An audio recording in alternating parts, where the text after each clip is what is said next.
Members and ladies and gentlemen, I'm going to go through the emergency evacuation announcement now. There are no planned fire drills, so if the alarm goes off, please leave the building in an orderly fashion through the nearest fire exit. Please use the fire exit through the main doors of the hall or the fire exit in the storeroom adjacent to the stage. The fire assembly point is the island in front of the main entrance to the building. Please do not delay your evacuation to collect any belongings.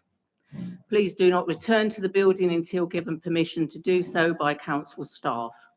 Please note that the meeting will be live streamed. Please switch off mobile phones or turn them to silent. Please note that the toilet and hand washing facilities are in the foyer area. Members, I would like to remind you that if you wish to use the toilet and hand washing facilities, you may excuse yourself from the meeting without the requirement to raise your hand at your own discretion. Members of the public, there is drinking water available near the main doors into the hall. While you can, of course, film or take photographs during this meeting, please note that this should be done without disruption to the meeting and can only be done from seats that have been reserved for this purpose. Can I please therefore ask you to raise your hand clearly in the air if you wish to take photographs or film this evening? Thank you. Members, please be upstanding to receive the Chairman, Reverend Kim Lepley, and the Chief Executive, Jonathan Stevenson.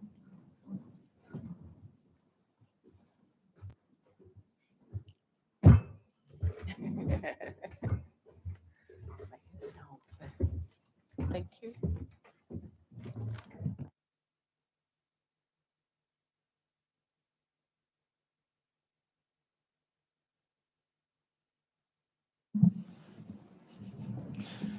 Members, thank you. Can I ask Reverend Kim Lepley if she would just lead us in proceeding before the meeting? Please do be seated.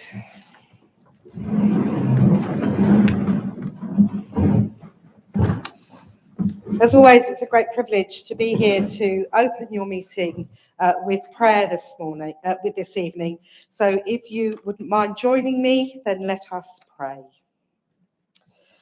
Almighty God, we bring before you the agenda for tonight's meeting, that we who have been entrusted with the responsibility to govern and make decisions for those who have elected us, that we be guided by the best of motives and with the interests of all for the benefit of all.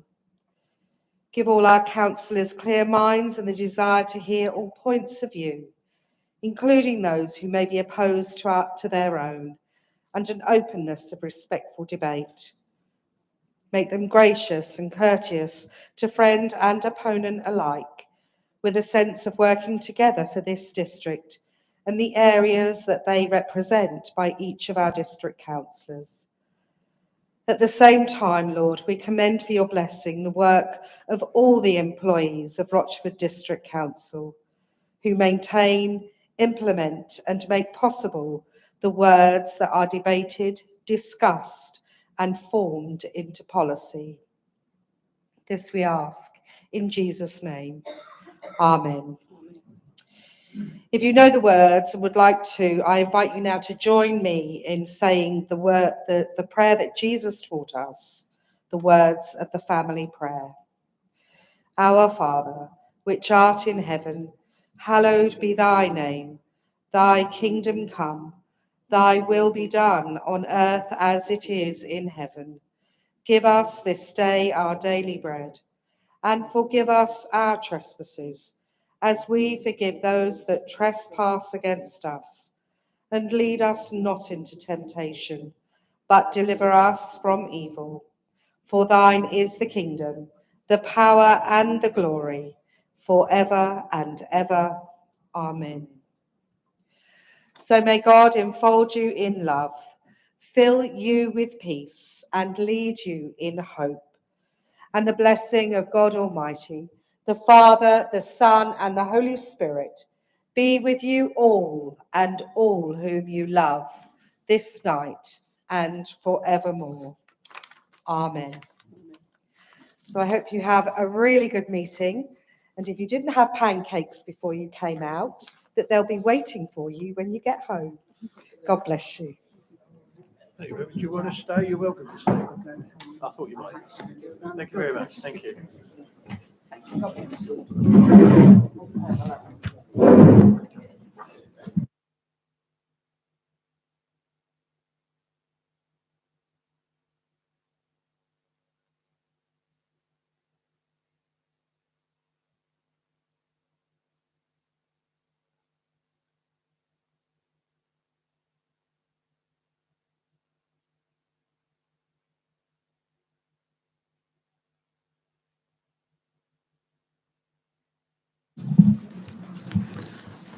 Evening, members. Well, welcome to the Rochford District Council's full council meeting. I mean, it's already been spoken to you, but if you could please, when voting, please show of hands in line with the Constitution. I will ask for a show of hands for then and against recommendations and then for abstaining. Given the size of this room and the numbers of us present, can I please ask that you put your hand up clearly high in the air so that it can be easily seen by all and leave it up until I ask you to lower it. The normal rules of debate apply. No member should speak for more than 5 minutes. And can I ask you to not repeat anything previously said? All those indicating to speak will be given an opportunity to speak once. Thank you. We'll now move on to agenda item 1, apologies for absence. We have an apology for absence from Councillor Elliot Mason. Are there any others? Councillor Bishop Mason. Councillor Daniel FD. Anyone else? Thank you. Agenda item 2, the minutes of the meeting held on the 14th of December. Please can I ask members, are you happy for me to sign these meetings? The minutes? Yes? Thank you. Item 3, declarations of interest. Are there any declarations of interest? Councillor Steptoe. Thank you, Chairman. As a member of Barling Parish Council, which will become relevant later on in the meeting. Thank you. Any others? Thank you. Item 4, announcements from myself or the head of pay service. There are no announcements, but I will say that the next item is item 5, is from the youth workers, the youth council. Can I just say that we're going to invite them to do a short presentation, which will be on the board over here. I'm looking forward to it. You're very welcome to this meeting. Our youth should be involved in our decision making, and you're very welcome. But at the end of it, if you have any questions, please indicate in the usual manner, and I'll invite you to ask your questions. Are you okay with that? When it's done, I believe you're going to leave. Thank you. So if I could then please invite Willow Hawker, Joy Howarth, Melody King, and Daniel, is it Knowles? Anybody I haven't mentioned? What's your name? I can't hear from you, sorry. Toby Brown, thank you. So if I could invite you to, what we're going to do before you start, this table will come down off the stage and we're going to go over to the side so that we can watch your presentation. Is that okay? Thank you.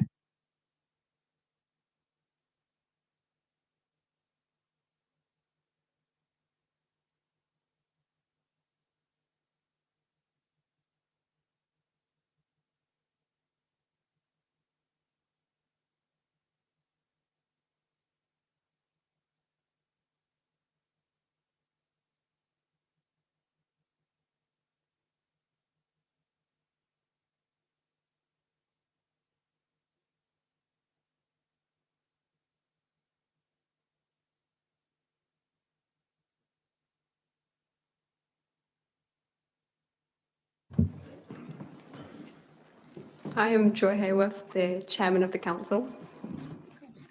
Good evening, I'm Toby Brown, I'm Vice Chairman of Rochford Youth Council. Good evening, I'm Willow Hooker, the Media Officer for Rochford Youth Council.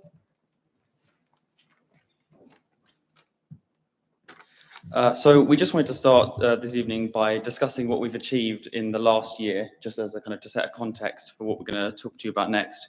So the mental health campaign has been the main focus of our last year's work. The mental health campaign was something that we started before the pandemic it was voted on by the Make Your Mark survey, where mental health was voted as the most important thing that young people in the district decided that they kind of cared about the most. So we took that and we decided to turn it into a project. So during the pandemic, we had to pause this just because we weren't able to meet and we weren't able to kind of get young people involved. However, after the pandemic, it has been revived and we have finally managed to get it completed. This project encompassed us commissioning a company called Evolve to deliver mental health workshops in all schools in the district.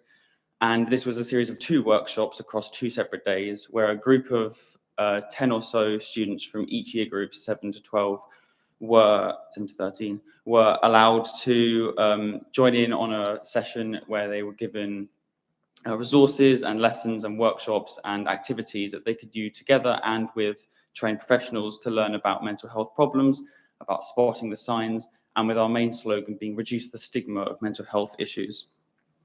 So we have received initial feedback from the first 2 or 3 sessions that occurred. And the way that Evolve tracked it was with indicators from 0 to 10 across a bunch of different measurements before and after the workshops. And we are really happy to kind of show that every single student improved in every single category at every single session so far after the 2 workshops. So it's really positive that we've had like a really strong and tangible response from the workshop. To keep this going and to make sure we don't lose momentum, we've asked each person that completed the workshop to take their knowledge, to take the skills that they've learned, and to become a mental health ambassador for their school in their year group, and hand out resources and provide extra knowledge for people that didn't get to attend but would still like to know and would still like help from them. We also want to keep these ties connected with the people that we've worked with throughout this project. So we have we've designed a workshop to bring the people that participated, if they would like to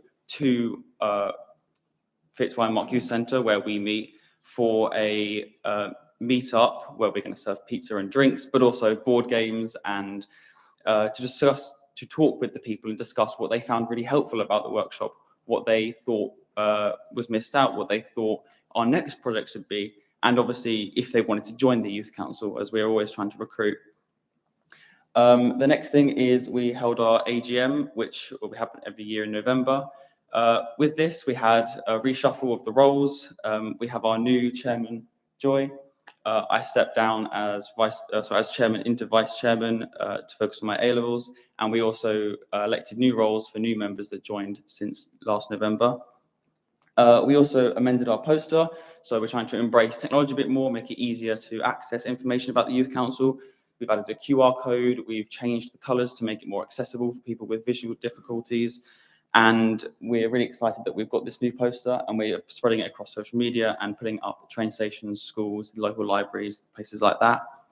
And then the final thing is we designed a Q&A leaflet, which was aimed at bridging the gap between what actually is a youth council and what people already understand about the main council. So we wanted a way for us to explain to young people that the youth council is a way to kind of get your voice out there, to help change things, to actually act on the things that you might feel and things they might think. And we think it's a really interesting and useful resource that we can now give out at community events like the one that was held here earlier this year, or last year. Thank you. So the events that we've attended, we did the Mill Hall cost of living event, in which we came here, and we feel that this helped with our recruitment, as we gave out flyers both inside the event itself as well as going outside the event at the time and giving out more flyers in an attempt to recruit more people. As Toby said, we are always looking to recruit people. We just wanted to show that we are involved in the community and we want to continue to be involved. The Youth Voice Conference was held by the Youth Essex Assembly, and they talked about different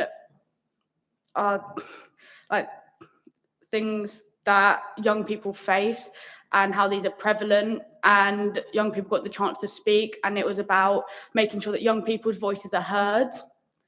And then the Rayleigh Mount Centenary, we went, we met some of the members of the council, and it is one of the reasons why we're here today, which is why we felt it was important to put on the PowerPoint. Our ongoing projects, continuous ongoing projects, obviously recruitment, as we always need new members, as we always want to have as much youth voice as we can.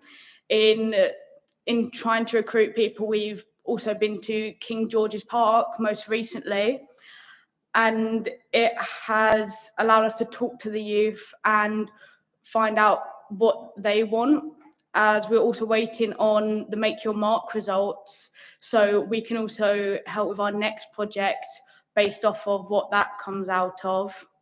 And then currently we are working on getting a youth centre in Rayleigh, as we think it's important for the youth to have somewhere safe that they can go during evenings, as the night isn't exactly a friendly place to be, as there is a lot of knife crime, as you may be aware.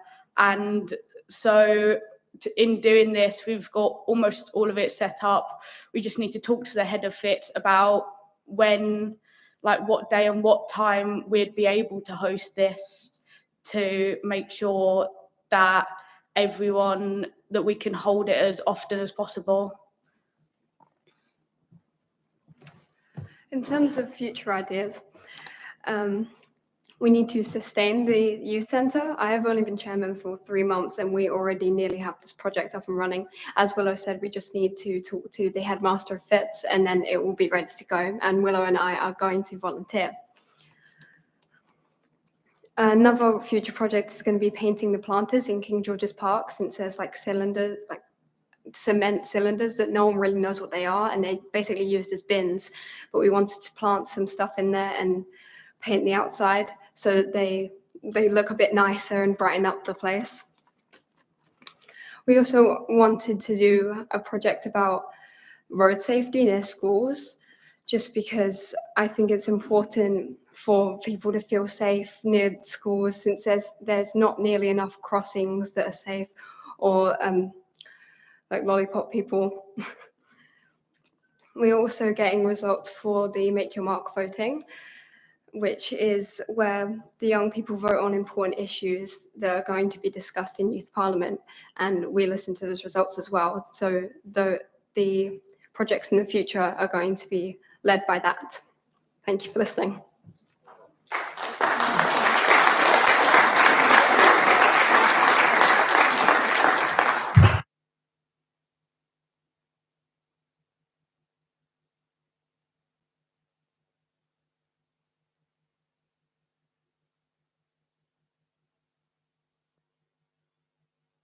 Any questions?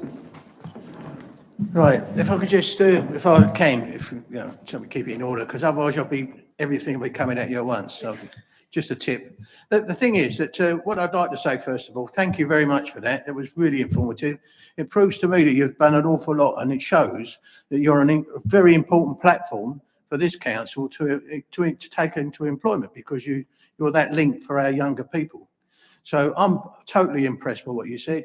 I, for one, think that you have a real chance here, and we've got a lot of good members here, obviously. But now I'm going to take it further. And Councillor Gooding.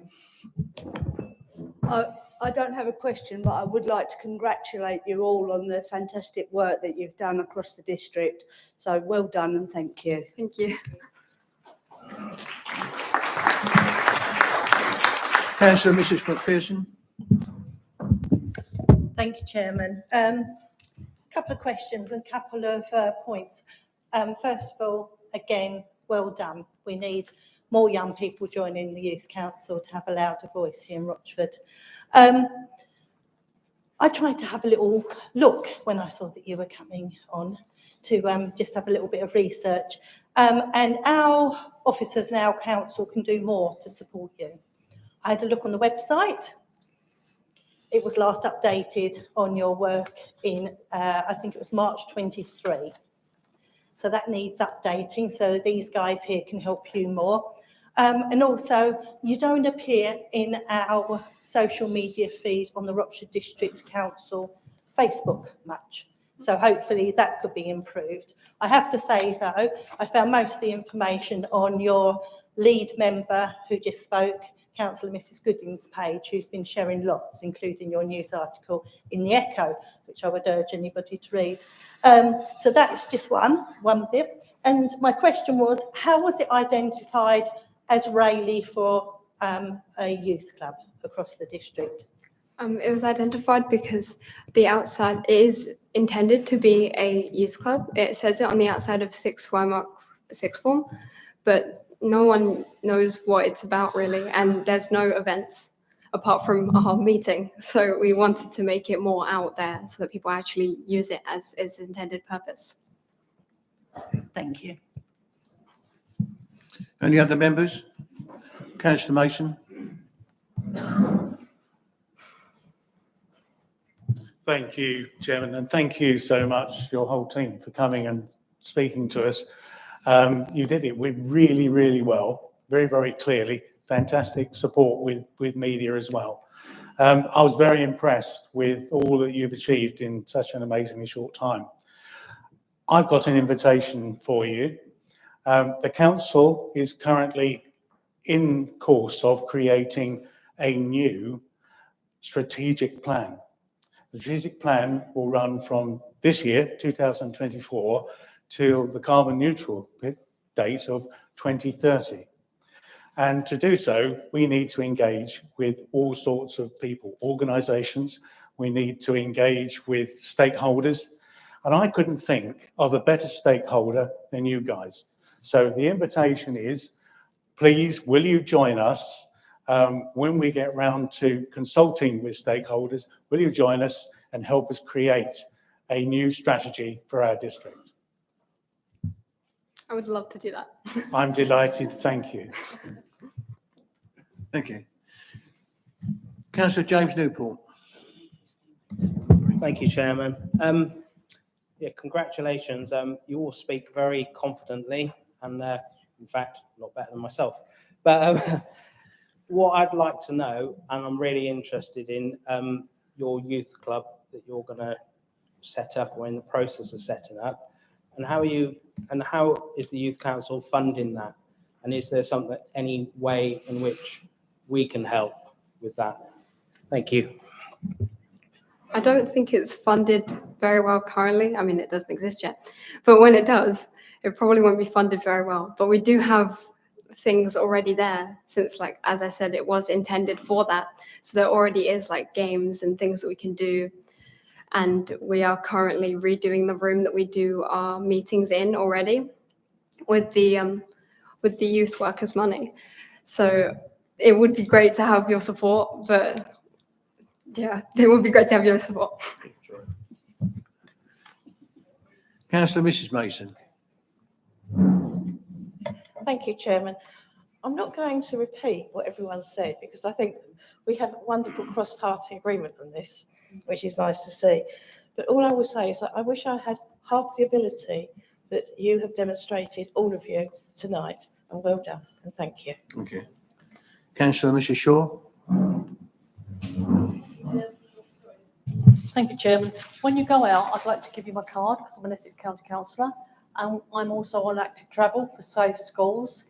So if you give me a ring, we can have a meeting, and hopefully I can give you some information who to contact. So on your way out, thank you. Thank you. Councillor Mrs Butcher. Thank you, Chairman, and thank you, Youth Council. Just to put it in perspective, I'm a retired youth worker and I've been involved with youth councils for a long, long time. And many of the members have gone on to become district councillors, parish councillors, and even MPs. So I'm sure that you will all have that opportunity as well in the future. But I do have one question. Have you got members of the Youth Council from the whole district? Currently, we do not have that many members at all, but most people live. Most people don't live that far, and we're all quite close together. But as we're trying to recruit, we're trying to get people from more across Rochford. Yes, because it's Rochford District Yeah. Council. I would like to see members from other parts of the district Absolutely, yeah. come together as well. Thank you. Absolutely. Councillor Steptoe. Thank you, Chairman. Great to see you here this evening. One of the things that a previous youth council used to do was to come along and, I'm going to use the word interrogate, the senior executive members or senior councils. I just wonder whether it would be something you'd want to consider to do to get a good idea of how the council works. And do you see yourselves becoming councillors in the years to come? Thank you for the recruiting programme. Well, I think that's enough. I think these young people have done an extremely good job. I'm really impressed. There's a little bit of business plan there and they've shown real abilities. So I think it was good for the future. I'd like to thank you for coming. You're free to leave now if you so wish. And so we'll carry on with our business. Thank you very much. Thank you.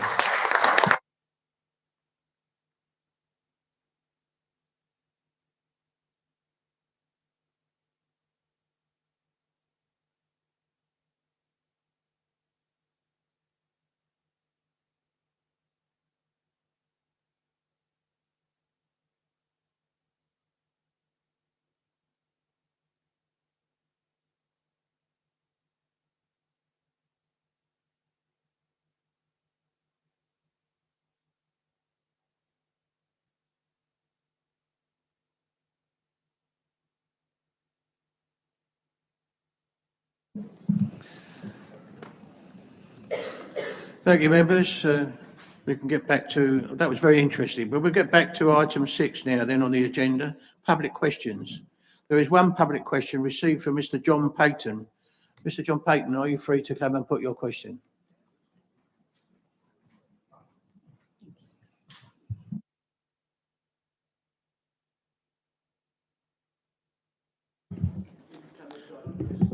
You want to address yourself? No? Okay.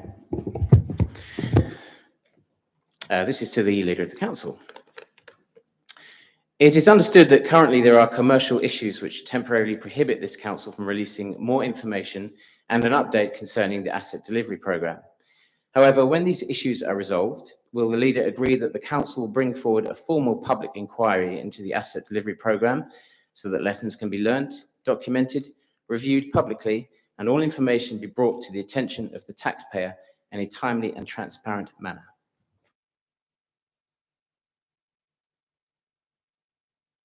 Councillor John Mason.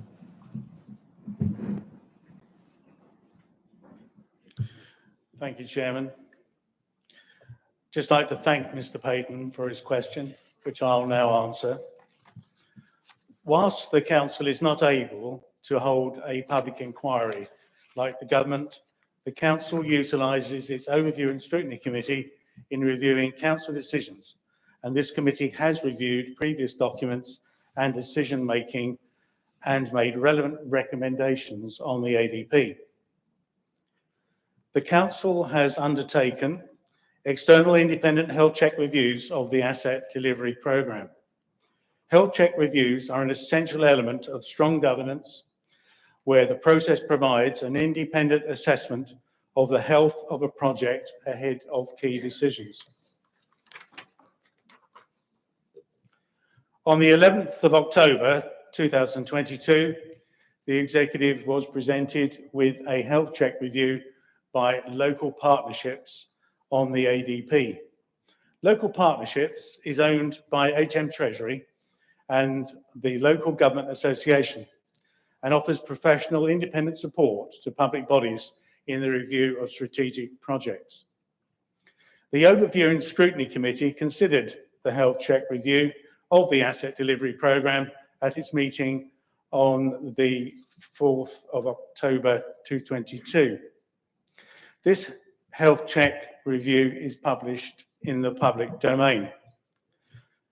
Furthermore, the council previously commissioned a health check review of the ADP by local partnerships in February 2019, ahead of drafting of the final business case.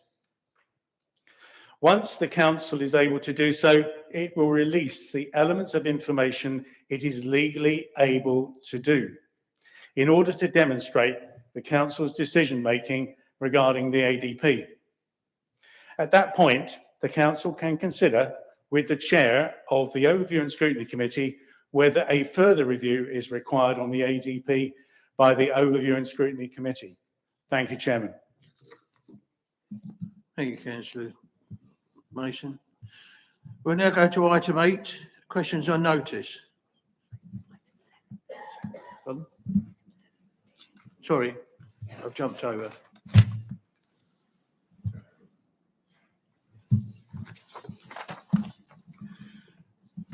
Item 7, petitions, yes. Are there any petitions? There are none. Item 8. Members' questions on notice, okay. Constable.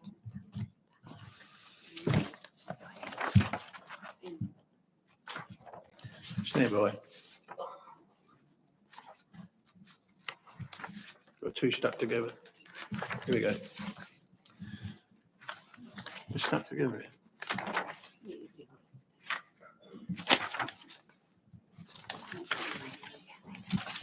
Right, okay. Right, there are 3 member questions on notice. Question 1, Councillor Ian Ward, I'm going to invite you to put your question on notice, please. Thank you, Chairman. This is to the Executive Lead Member for Strategic Planning. Until the change in political administration last May, Conservatives had a very clear and well-publicised policy and declared in the annual monitoring report its preference to build on brownfield sites before developing greenbelt land.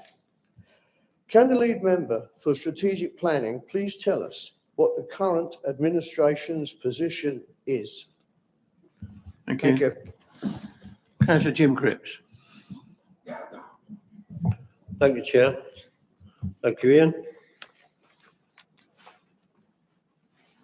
In response to the question about where we stand, this new administration supports the optimisation of brownfield opportunities in accordance with the NPPF criteria. In our very first planning policy meeting in July 23, we demonstrated our support in supporting the reworking and update of the brownfield register, and then went on to introduce the interactive location map of the brownfield sites, both available on the council website.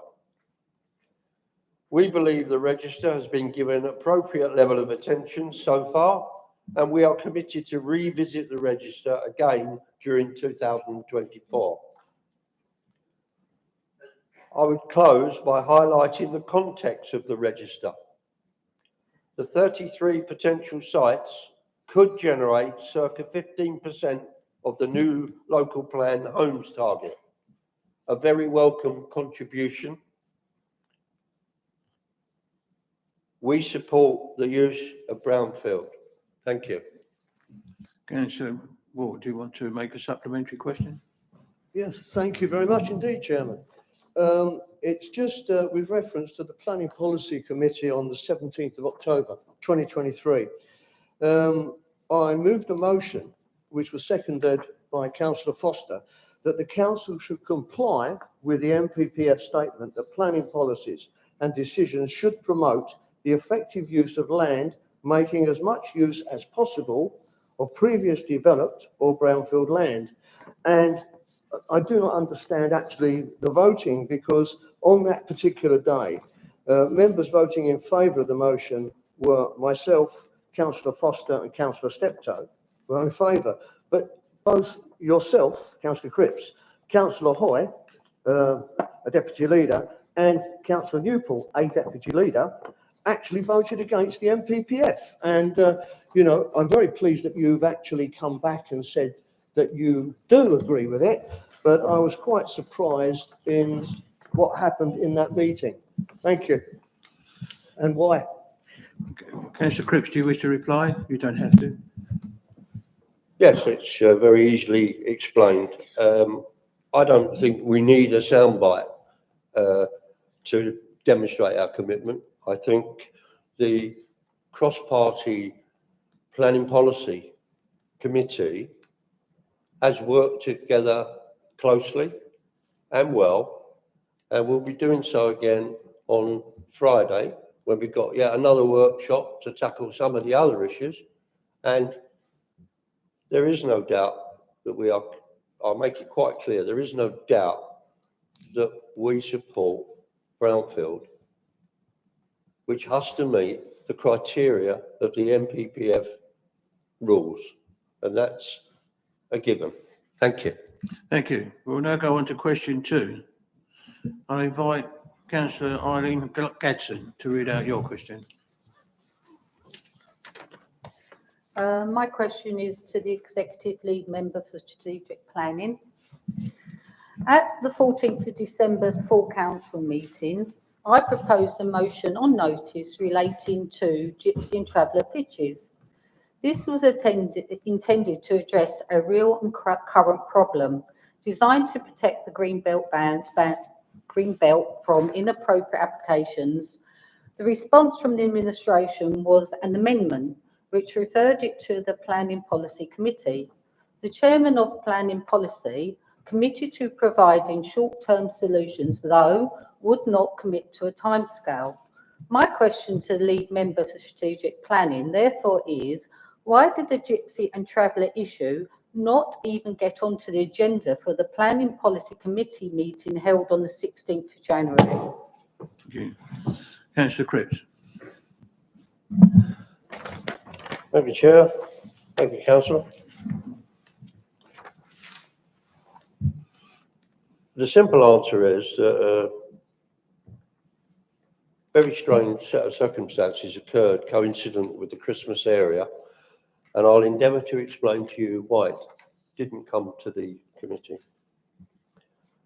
The January planning policy agenda was driven by the pre-Christmas delivery of 2 large officer reports from both Dan Goodman and Phil Drain. And the objective was to get them written by those authors before they left the council. Dan Goodman left the day after the full council you're referring to, the Phil Drain a few days later in the remaining week before the seasonal break. Their replacements were due to start in January after the break. Because of that, it was obvious to me that research and a meaningful report on the long-standing G&T issue could not be delivered before the meeting deadline. And the meeting deadline for the Christmas break was very harsh, so that corporate services could get them out on time in the new year. However, with the help of Officer Dunn, we met with the incoming new director of place and the new corporate manager of development and enforcement and briefed them in detail on this subject. The groundwork is now underway, and I intend to brief the planning policy members this coming Friday during our next workshop session. So in a nutshell, we couldn't tackle that because we were absent in terms of numbers in the planning department to deal with it. And as you said in your preamble, I made a point of not committing to a timescale. Thank you. Councillor Gadsden, do you wish to come back with another question? Yeah. Is the lead member for strategic planning aware that the enforcement notice for Tenterins Avenue, Rayleigh, Gypsy and Traveller site was overturned by the appeal granted by the planning inspector? Does he not agree that urgent action is required to adopt unauthorised sites to avoid more speculative purchase of Greenbelt land and further applications being granted on existing Gypsy and Traveller sites that have already been refused by this council? I would also like to know, when will this report be issued to us members that you mentioned at the last meeting? Councillor Newport. Chairman, this is not a supplementary question and it does not relate to the original question. Thank you, Councillor. No, I did allow it to run because I was waiting for it to blend in with what was being said earlier, but clearly it doesn't, so I don't see that as a supplementary, so I shall omit that, unless Councillor Cripps wants to answer it. I'll give him that privilege. If he doesn't, he doesn't. No, thank you, Chair. Thank you. We'll now move on then, unless you have that other supplementary. You haven't? No? Okay. So we'll move on. Question 3 will have to be passed on because, quite simply, Councillor FD, who had the question, is not available. So we'll just move that question on. Councillor Belton. Just to check, we thought it was the understanding was that the chairman would read the question on the member's behalf, as has happened previously at an executive meeting. If that's not the case, fine, but that's what Daniel was expecting. I've not been approached by that, and as I've not been approached, It's an officer. I'm not aware of it. So No, that was the understanding. yeah, Though. so Thank you, Chair. we'll carry it through. Councillor Mason.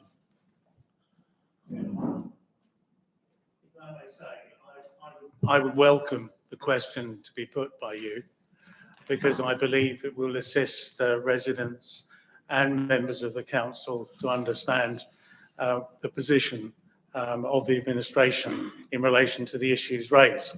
And if we don't get the opportunity, it'll be left, and I don't wish that to happen. Okay. I do not have the question. Do we have a copy of the question? We have a copy of the question It's in the pack. Thank you. Okay, if you're all in, if that's all right with the leader then, and you wish me to read that, I will read that on behalf of Councillor FD. To the leader, financial appraisal for Rochford District Council's 2030 net zero carbon target report, page 74, paragraph 2.3 states, the initial survey of Freight House identified that significant investment in building fabric measures, such as insulation of solid walls and windows upgrades, made the cost prohibited. This appears to suggest that with no budget provision in 2024-25, the Freight House will be mothballed and left to rot. Furthermore, the intention is to sell off and vacate the council premises in South Street, Rochford. With the current administration's declared intent to reopen the Civic Suite in Rayleigh, reopen Castle Hall in Rayleigh, maintain the Mill Hall in Rayleigh, despite no clear plan to run the cost effectively, can the leader please outline his vision? That's it, stops there. Councillor Mate. I just turned it out, there's nothing on there. Oh, it just says, okay, one line. Say that the regeneration of council assets will be there in the east of the district, i.e. specifically in Rochford Town. Okay, that's the question. Councillor Mason. Thanks. Thank you, Chairman, for admitting the question and reading it. I'd just like, for the record, to thank Councillor FD for his question. The Council's intention is to always work with key stakeholders to help shape the future of our places, and the development of Rochford is something that can only be done with the community. The Joint Administration has listened, and at the Executive Committee on the 8th of February, the following was added to the budget, which will be considered at full council next week on the 20th of February. £25,000 be earmarked to enable the consultation and engagement to take place with our residents, businesses and key stakeholders in respect of the regeneration opportunities in Rochford, taking into account all council-owned assets such as South Street and Freight House. Just for clarity, I expect that the council will have completed its research on a range of options for both the future of the South Street premises and the Freight House soon after the beginning of the next municipal year. There will then be a period of public engagement and consultation on the options, which will then be reviewed by appropriate specialist consultants before the council is presented with final options ahead of any decisions being taken. This way, the council will create the shared vision, working collaboratively with its residents and key stakeholders. I think this is what Councillor FD was seeking from his question. Thank you. Thank you. Right. So now we'll move on to item 9, which is one item in the business from the last council meeting in the hands of a notice of motion proposed by Councillor Roger Constable.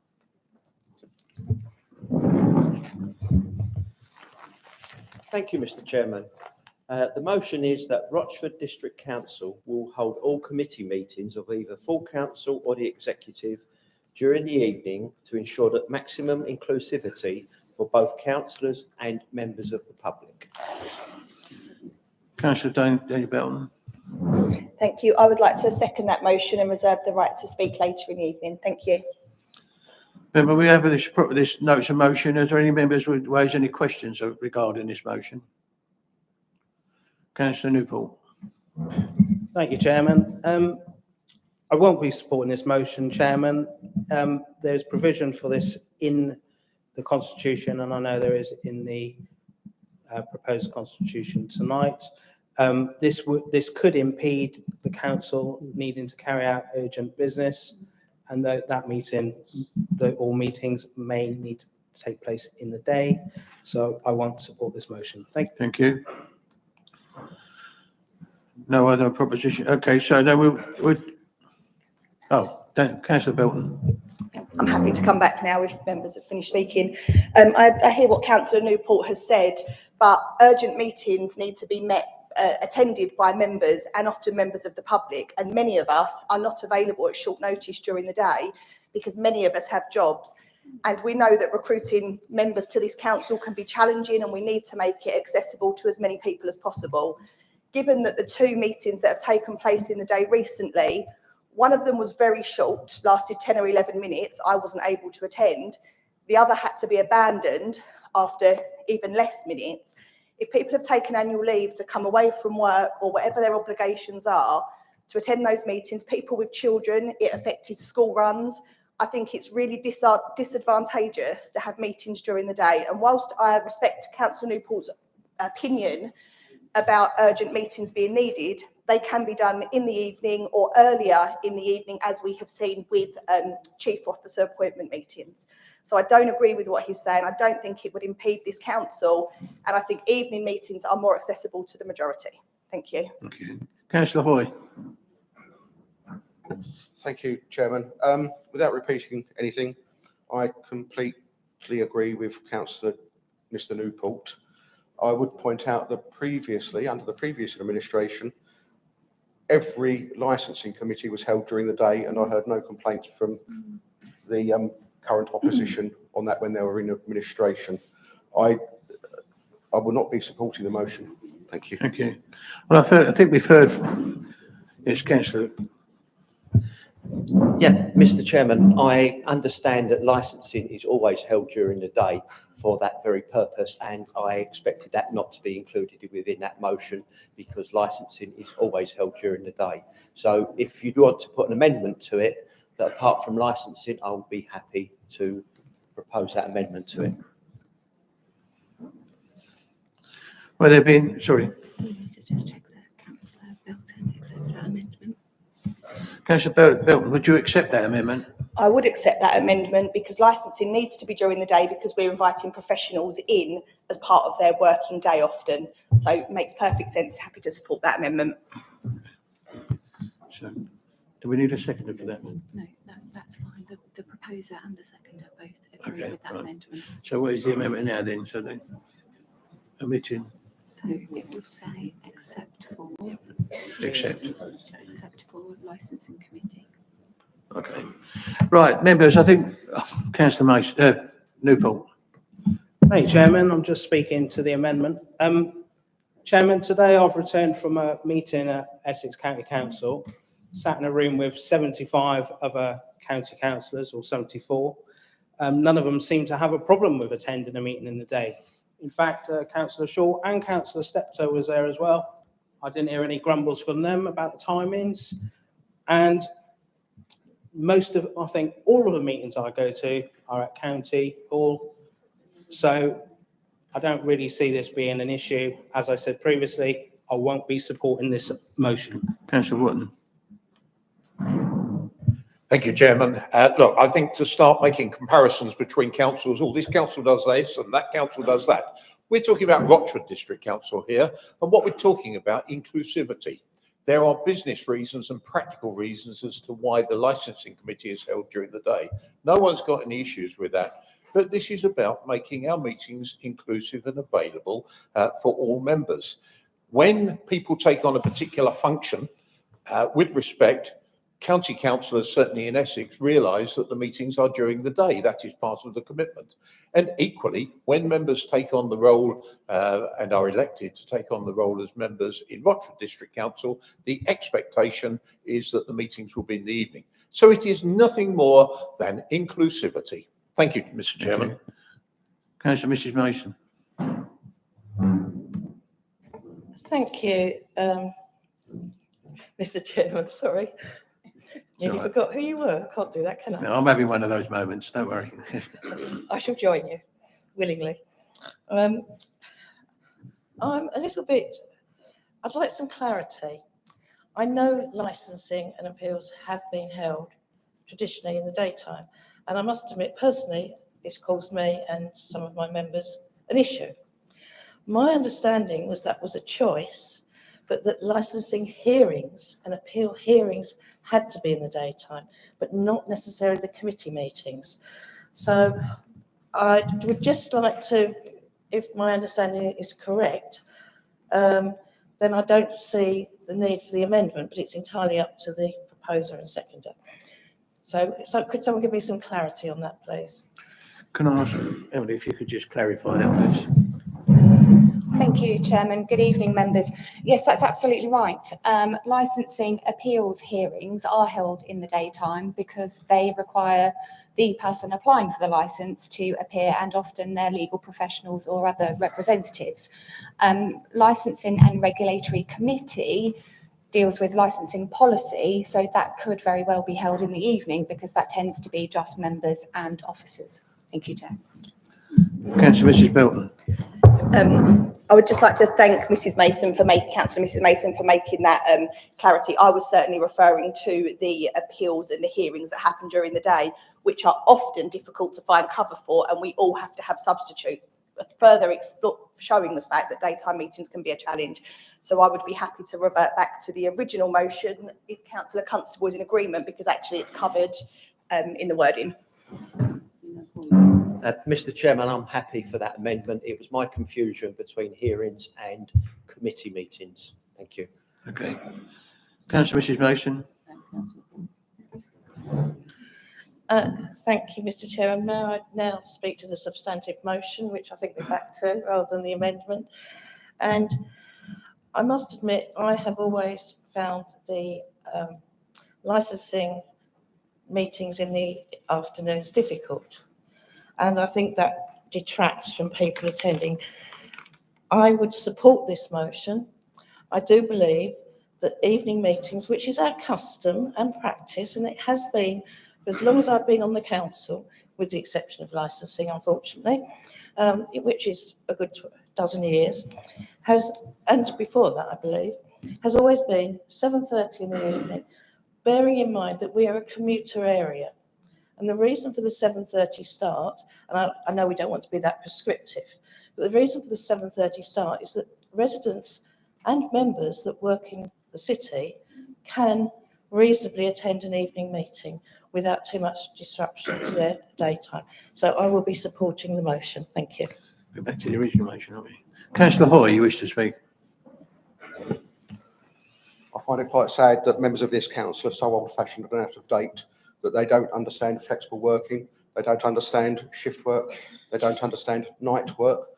In other words, they don't understand that people do not work 9 till 5 nowadays. Many people may do, but it doesn't mean everyone does. And I think by restricting meetings just to the evening, with no other option, restricts this council's ability to recruit councillors and restricts this council's ability to do proper work. I will not be voting for the motion. Thank you, members. I think we've had the fors and against, and we're back to the original motion. So I intend to take a vote on that motion. And so if we just read that motion again, that Rochford District Council will hold all committee meetings on either full council or executive during the evening to ensure that maximum inclusivity of both councillors and members of the public.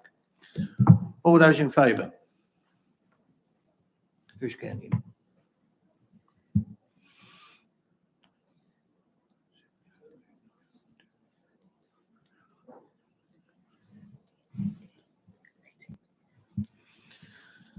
Thank you, members. Those against?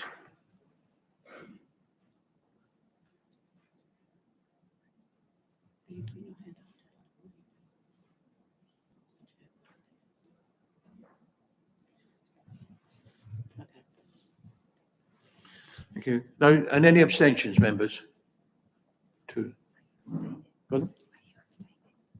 Oh, sorry. I'm just going to abstain because I'm chair.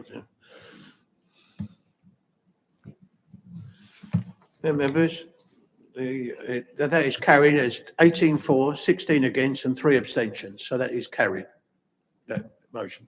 Thank you. We now move on to item 10. To note the minutes of the executive committee meetings held between the period of 27th of November to the 23rd November 2023 to the 16th of January as listed. Are all those minutes noted, members? Thank you. Item 11, to consider any reports from the executive and committees to councillors. 11.1 report of the Planning Policy Committee Local Development Scheme. Councillor Cripps.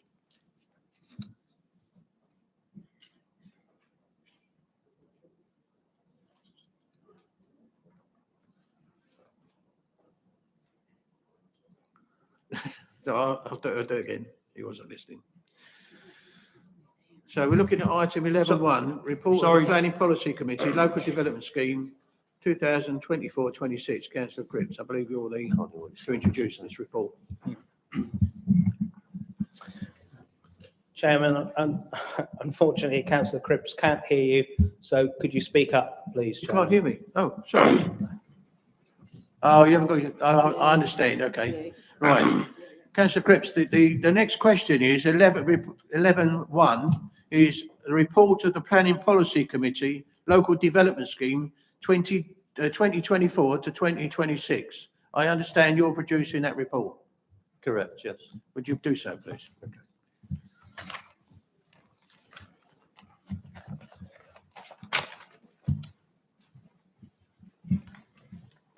Oops.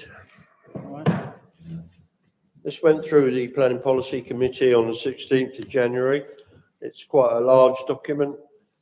It's also something mandatory that we have to produce. I'm quite happy to put this forward now. The committee were happy with it, and I trust the council will be happy with it. Thank you. Thank you. Do we have a proposer for this?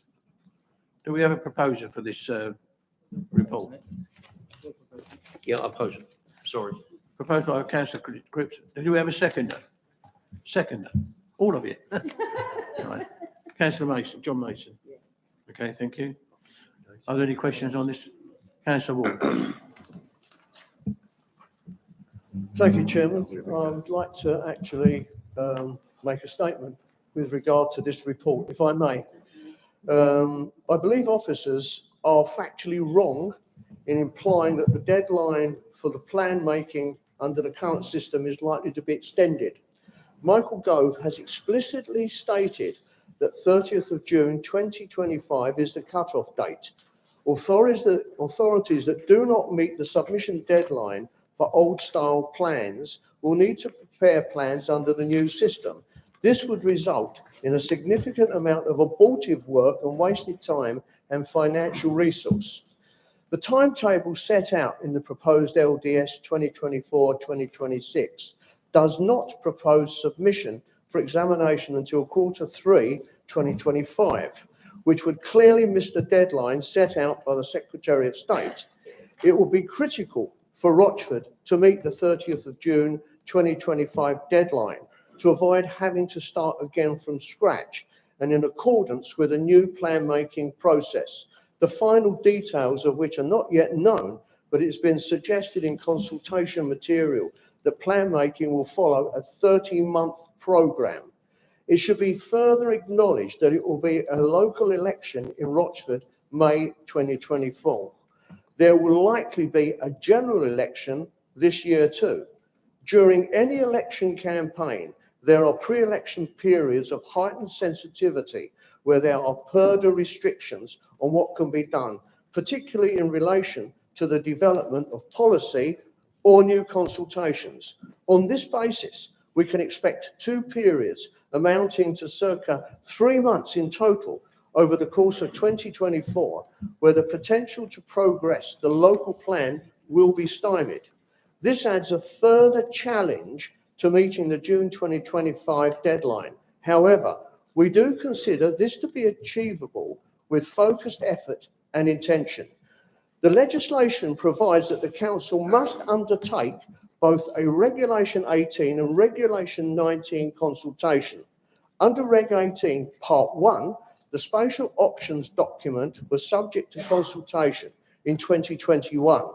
Reg 18 Part 2 now requires the preferred options document for public consultation. Under Regulation 19, the local planning authority must, before submitting a local plan to the Secretary of State, make a copy of the proposed submission documents available and an opportunity for representations to be made, all of which need factoring in. Our recommendation is that there is a feasible option available to Rochford to submit a local plan in advance of the 30th of June 2025 deadline. The council would need to revisit the overall programme and expedite the preferred options to June and July 2024, with an immediate view to undertaking consultation on the preferred options document immediately following the local election in May 2024 before the summer recess. This will require concerted effort to progress the evidence base and the draft local plan with immediate effect to be able to achieve this.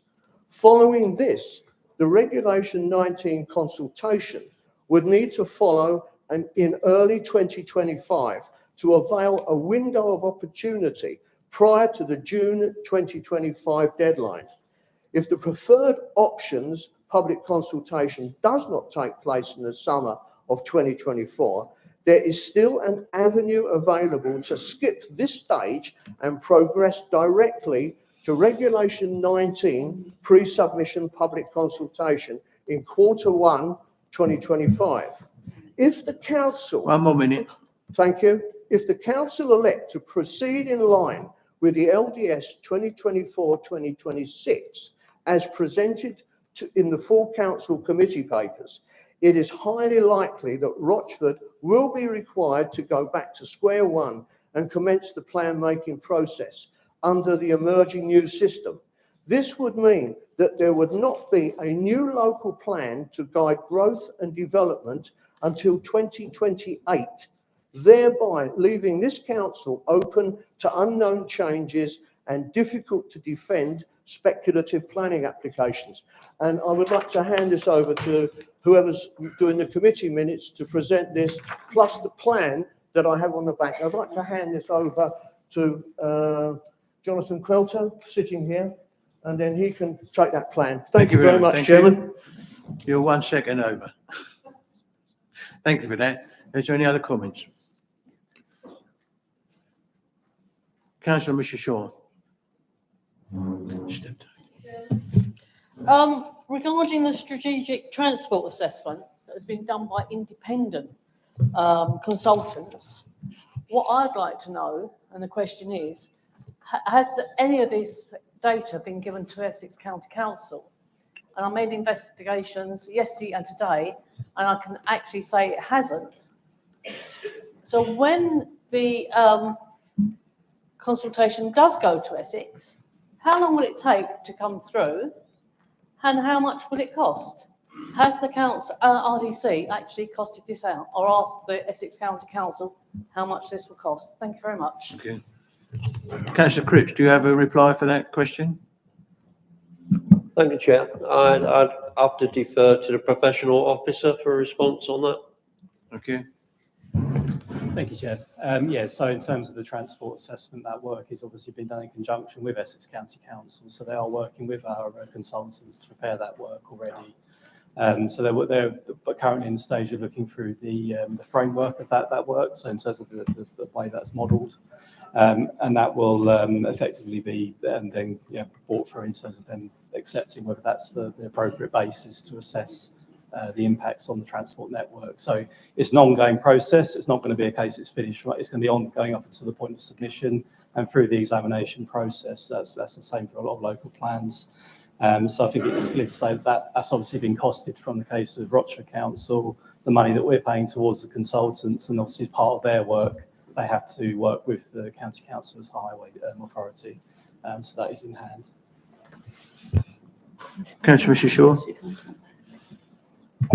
That didn't actually answer my question. I actually asked, have they got the costings? And I am part of Essex Highways, I'm Deputy Cabinet Member, and I've actually asked the officers who would be dealing with this, nobody knows about this. So that's what I'm saying. I've had a report, we were at council today, nobody had any idea of this. So I want to know, my question was how long, how much would it take? How much is it going to be? Which you obviously couldn't answer. And I would prefer you to be truthful, that you actually don't know the answer. And if you could come back privately to me, just tell me which officers you're dealing with, because my officers don't know anything about it. Thank you very much. Thank you. Thank you. Right. Councillor Steptoe, you wanted to... Did you want to reply to that, Mr. Quiller? Thank you, Chair. So the officers that we're working with are Mark Robinson, who's the Strategic Planning Transport Officer. There's also the colleagues in Jacobs, I think obviously they've appointed to assist with that work. So I'm not entirely sure exactly what the question was in regards to the costings. Is that in relation to the actual work itself, or do you mean in terms of the eventual mitigation measures, for example? Because obviously that work is still ongoing. I actually asked, I better stand up, how much RDC are paying out for the cost? How much is RDC paying on this, please? I can provide, rather than trying to provide an answer off the top of my head, I can provide you an answer to that in writing. So Thank you very much. Thank you. Councillor Steptoe. Thank you, Chairman. Picking up on the plan, the strategic plan, I have a great concern in fully supporting this, these recommendations at this stage, because without having sight of the plan and understanding it, it will have such a large role in determining where housing needs to be. I can't support it at this stage. We need to fully understand what that strategic plan is as far as transport and infrastructure is concerned, particularly on our neighbours, because they will have a big effect on us, particularly Southend. So I'm finding it very difficult at this stage to fully support this particular recommendations. Thank you. Councillor Mrs. McPherson. Thank you, Chairman. I would like to refer to 3.7 on page 11.1.12 around the evidence-based. Members here will probably remember that back on the 31st of October, I asked Councillor Cripps around flood zone areas. It is at 1.24 in that recording of that meeting. I say in the recording of the meeting because it wasn't actually included in the minutes, but it is there in the recorded word. I asked that within the criteria, not only flood zones 2 and 3, but also including 1 would be part of the sifting process, but that also that climate change, bearing in mind that we've announced a climate emergency here at Rochford District Council, would also be taken into account, because flood zones 1 and 2 in the future will become flood zones 3. There's no argument. At that meeting, Councillor Cripps confirmed they would. So I just want to reiterate, is that still the case? 3.7 in that sifting process, that they will be taken into account, and with climate change. Thank you. Councillor Cripps, can you answer that question? Thank you, Chair. Yes, I can confirm that during the early stages of considering districts and likely settlements, we did a slimming down exercise and some criteria what we would and what we wouldn't use in selecting places.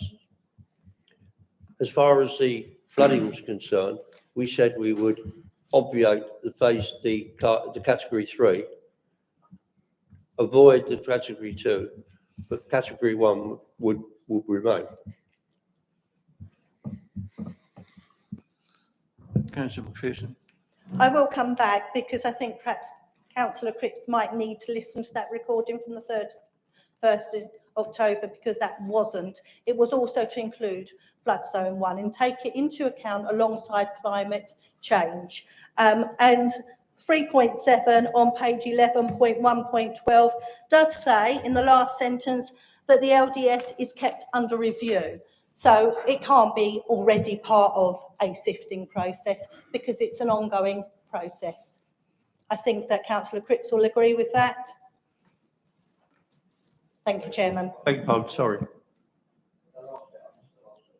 Councillor Cripps, in the document on 3.7, the last statement, sentence says that it is important, therefore, that the LDS is kept under review. So I am presuming that means that it's an ongoing review of the local development plan?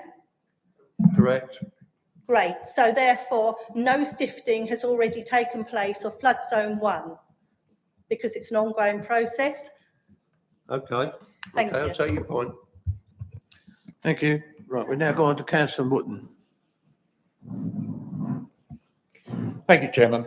Look, I have absolutely no doubt that Councillor Cripps is proposing this report with the best of intentions. But what concerns me is the fact that Councillor Ward has raised a number of issues really about process and timing. So I'm totally confused as to which one is right or which one is wrong. So I don't think we can possibly accept the report, and all I think we can do is to seek some clarification, and it's probably a deferral, until members are properly informed as to the process, the timings, and as I say, not bringing into question anything that Councillor Cripps has said, but I don't think this is something that can be resolved tonight. But in the absence of a deferral, I certainly can't support it with so much doubt. Thank you, Mr. Chairman. Are you proposing a deferral then on this case? Yes, Chairman, that seems to be very sensible. I'll propose a deferral. Do you have a seconder? I'll second it. Councillor Mr. Shaw. Well, members, before we go any further then, we have a notice of deferral so we can look further into this. So I'd like to take a vote now on whether to support this suggested amendment. Councillor Mason. Chairman, would you agree that we can speak to the deferment before taking a vote? Yes, I'm quite happy. Sorry. Okay. I'm informed that procedures and deferments are voted on without debate, so we'll have to follow procedure.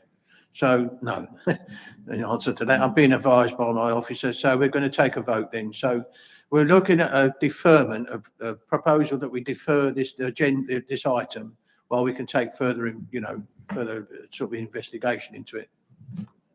Yes, sir. Yeah. Thank you, Chairman. Just before we go to deferral, I think the question from Councillor Ward was asked, but I don't think there's a chance for an officer to respond. So it might be just worth Councillor Jonathan Quilter responding first before you think about the deferral, because he might be able to provide some more information ahead of that.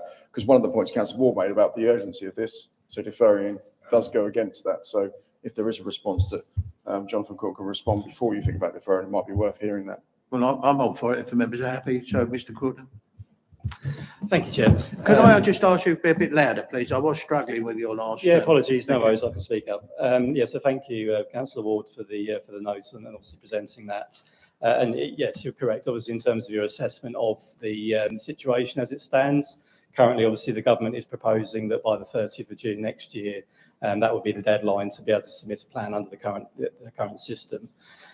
So yeah, I do appreciate that what's set out within the development scheme under this item, which shows obviously and obviously that is a target date. I would suggest obviously we are making sure we do this as quickly as we can, but we also have to be mindful of those potential changes that could come into play. I believe that Michael Gove has announced that they would be expected in the autumn, obviously in the broadest sense this year, that those would be more formalised. So obviously we've got the headlines for them at the moment in terms of what the expectations are in terms of those gateway assessments where we have 3 stages to preparing that plan. But that obviously the more detail and the practical elements of what will be in the practice guidance nationally won't be known until later this year. But in terms of that development scheme, clearly the intention of that document is to provide an up-to-date view on where we expect things to go. And now clearly we have to obviously constantly pivot and change where there may well be those other factors that could influence what we need to do. This is not an uncommon issue. This is often the case of preparing plans for many, many years, that we need to make sure that we're reflecting what is the requirements in front of us.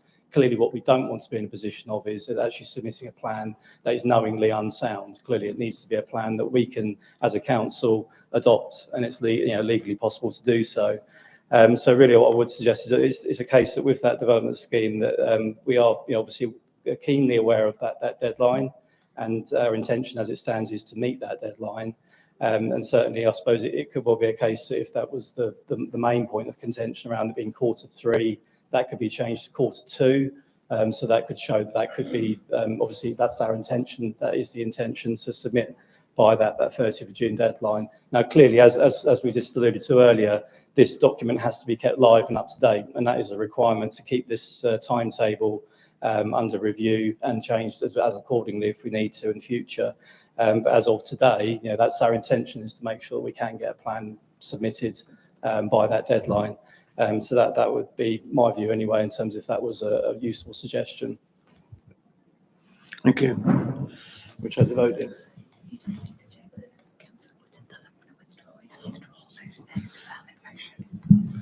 Councillor Wootton, in view of what's been said, do you want to continue or withdraw this motion? Thank you, Chairman.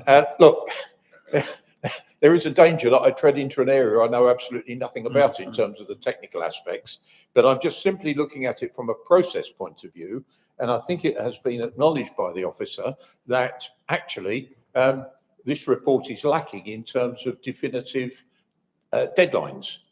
Because clearly central government is influencing by putting a change. So I'm not comfortable on supporting the report as it stands on process, not necessarily about the content. And I reiterate the fact that I know that it's been brought here with the best of intentions, but I'm not actually comfortable about voting on something where there is any confusion at all, and I think Councillor Ward has brought that confusion, and that's actually in part been agreed by Jonathan Quilter, and I appreciate that that point of view. Thank you, Chairman. Thank you. Right then, Mrs. Mason, we've got to take a vote, yes, if it's quick. Thank you.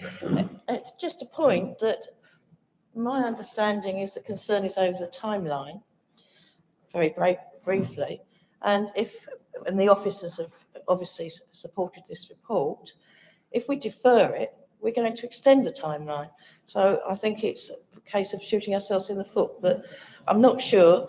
But that's my understanding of what I've heard from the officer. Thank you. Well, in view of it, I think we've said enough. I mean, we're going to have to make our minds up for ourselves. And the thing is, we have a notice of motion to defer. So I'm going to take a vote. So all those in favour for a deferment of this particular item, please raise your hands.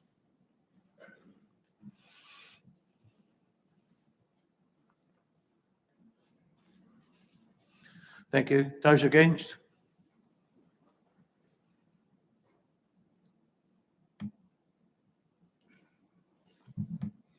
Yeah. Thank you. Any abstentions?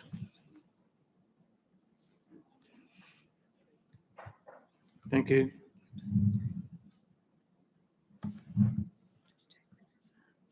What have you got? Because we got close.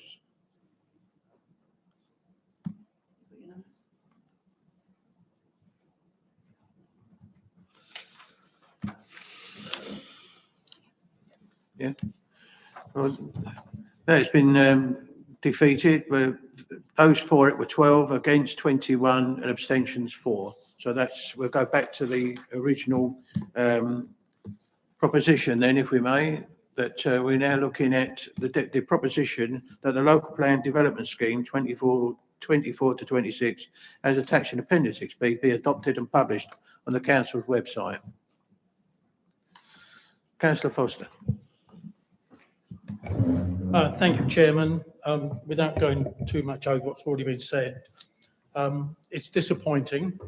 The road traffic assessment started in the 13th of October, and it still appears there's no end date to it when we get a viable and complete report. Secondly, I noticed that this is a big, complex job, I accept. It's very disappointing or surprising to see the budget for the strategic planning department portfolio to be reduced from 516,000 to 316,000 in the forthcoming year. Councillor Mrs. Belford. Thank you. I'm certainly no expert on planning policy, and I respect the work that's been done by all the members of that committee.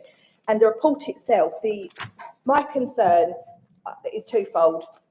We've been talking about a deadline of June 2025 for quite some time. That is still publicly the deadline that's being pushed by government.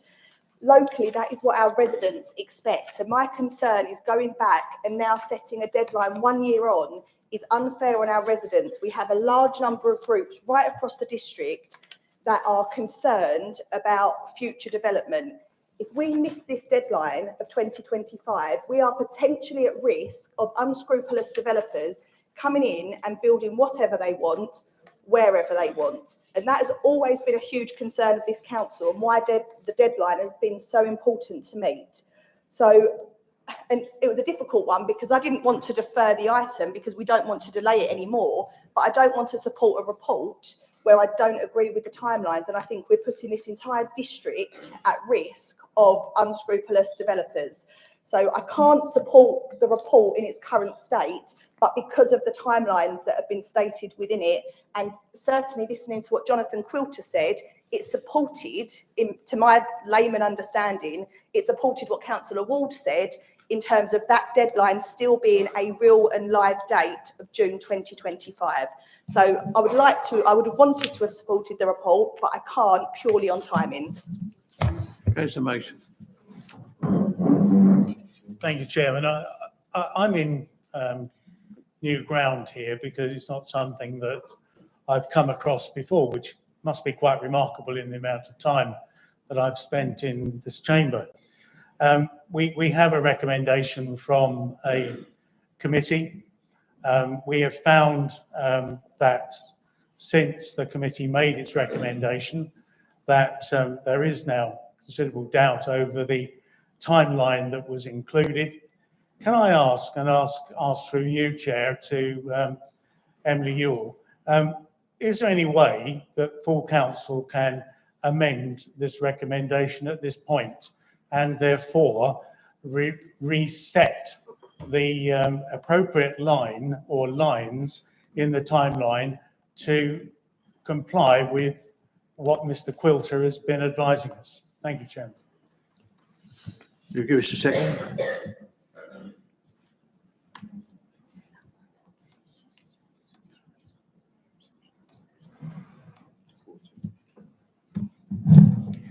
Thank you, Chairman.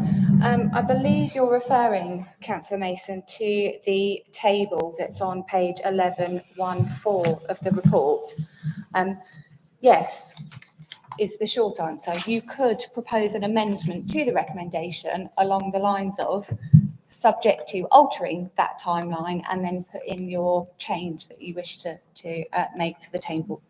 Would we have to put the timeline in, or can we leave that open? The Chairman's just asked if the timeline needs to be put in. Alternatively, you could make an amendment to the recommendation that gives delegated authority to the officer in consultation with the relevant lead member to adjust the timetable as necessary to respond to any changes made by the government. Councillor Ward. Thank you, Chairman. I did pass a document over to Jonathan on the back, I have amended that timeline as a suggestion. I don't know if other members could possibly see it. I've only got the two copies, basically. What would happen if if you've got that timeline and we find that to be wrong? I mean, we need to. The leader wants to speak.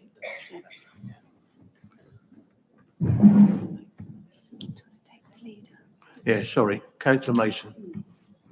Chairman, what I had in mind was just a simple restatement of 1, 2 or 3 lines, rather than going through a long process of receiving a statement from another member. So I would be recommending that Mr. Quilter and Councillor Cripps could make such a proposal and amend the report appropriately.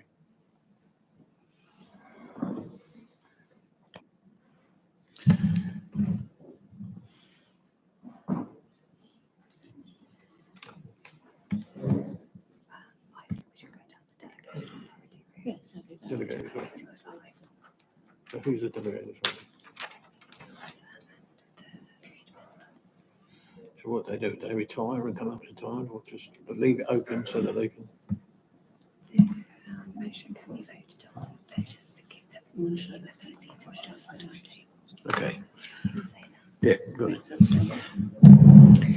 Thank you, Chair. I've had an opportunity to look at the proposed timetable from Councillor Ward, and because there isn't just one amendment to it, I think my advice to the council would be that it's not appropriate at this stage to make amendments and adjustments to the timetable without that having fully been considered by the technical officers.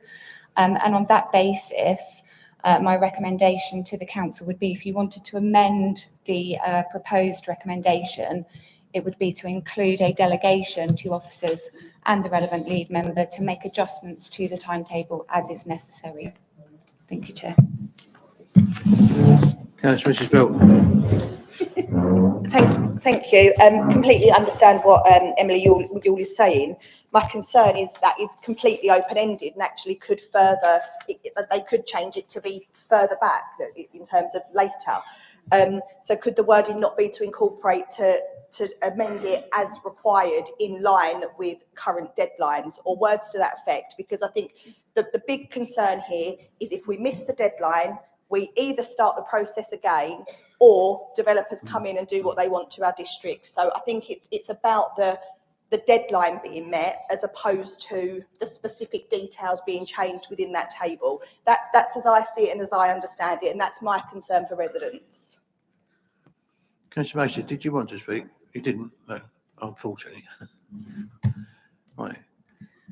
Chair, could we have a short adjournment so I can consult with the... I think it's a good idea. Yeah, it's been requested by the officer and I'm in full agreement that we're going to take a short recess. That'll give you a comfort stop while they can take proper advice and guide this council properly. And so we'll have at least 5 or 10 minutes. So if you want to take a break, and it's now just before 9 o'clock. Thank you.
If you'd like to return to your chairs, thank you.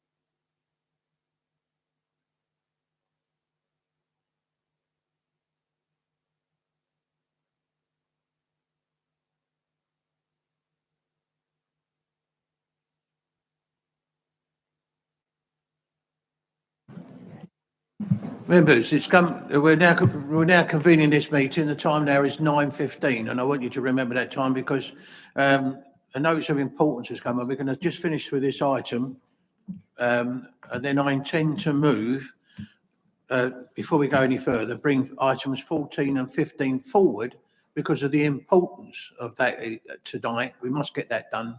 And I'm looking at the time, which then brings me on to reading you an extension of meeting because I don't think we're going to have enough time. So I'm going to read you this. This is to be read out when the meeting has lasted 2 hours, which it has. Officers will be advised, right, members, the meeting has now lasted roughly 2 hours. I'd like to move a motion without notice, according to the council's policy rule 14N, to extend the meeting beyond the 2.5 hours for as long as necessary in order to complete the remaining business. Can I have a seconder?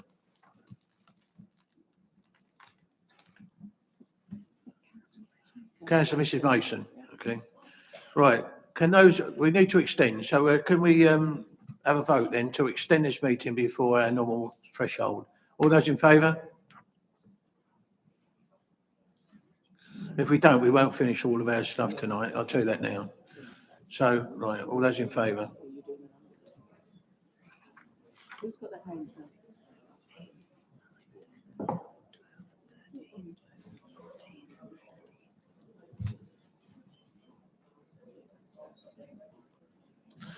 Thank you. All those against?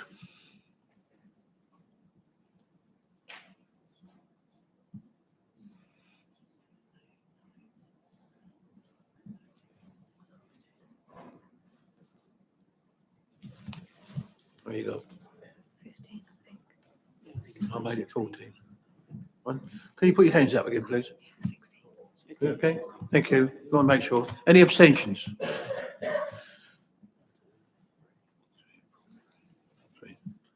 Thank you. Oh, sorry, you got it there. Right, the move to extend 14 against 16 and 3 abstentions. That means that we're not going to extend before 10 o'clock. And I will tell you now, by the way we're looking at this, we ain't going to go to the end of this agenda. So I'm bringing 14 and 15 forward, as I said, and we'll continue on until we've reached our times to end. Thank you.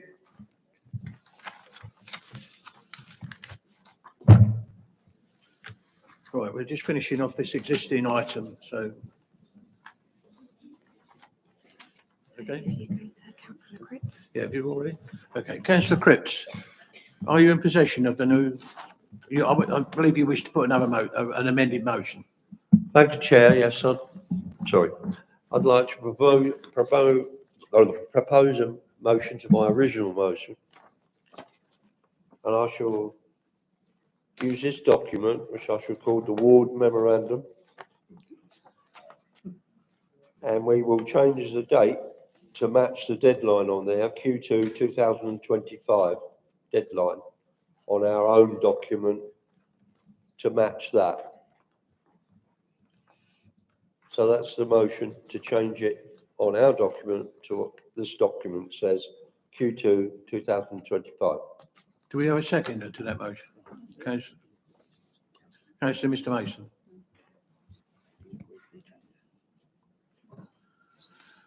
Right, councillor Klepto. Could the lead member just clarify which line on the chart he's referring to, because it's not clear.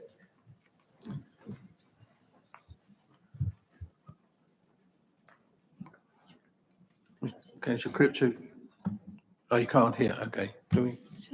Yeah, yes, please. Yeah, he's got his hearing aid in. Thank you, Chair. I think I've got the nod from Councillor Cripps to assist with this question. So the line that's being amended is the line in the table that says submission to Secretary of State for independent examination, brackets regulation 22, and that's being changed to Q2 2025. Currently it says Q3. Thank you.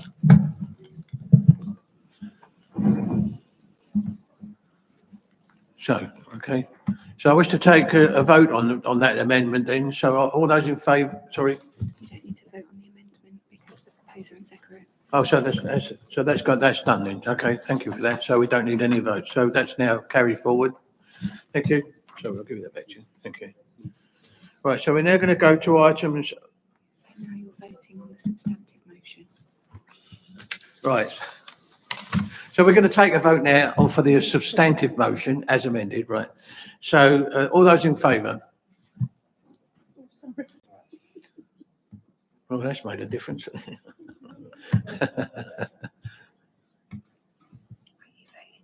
Hmm? Are you voting?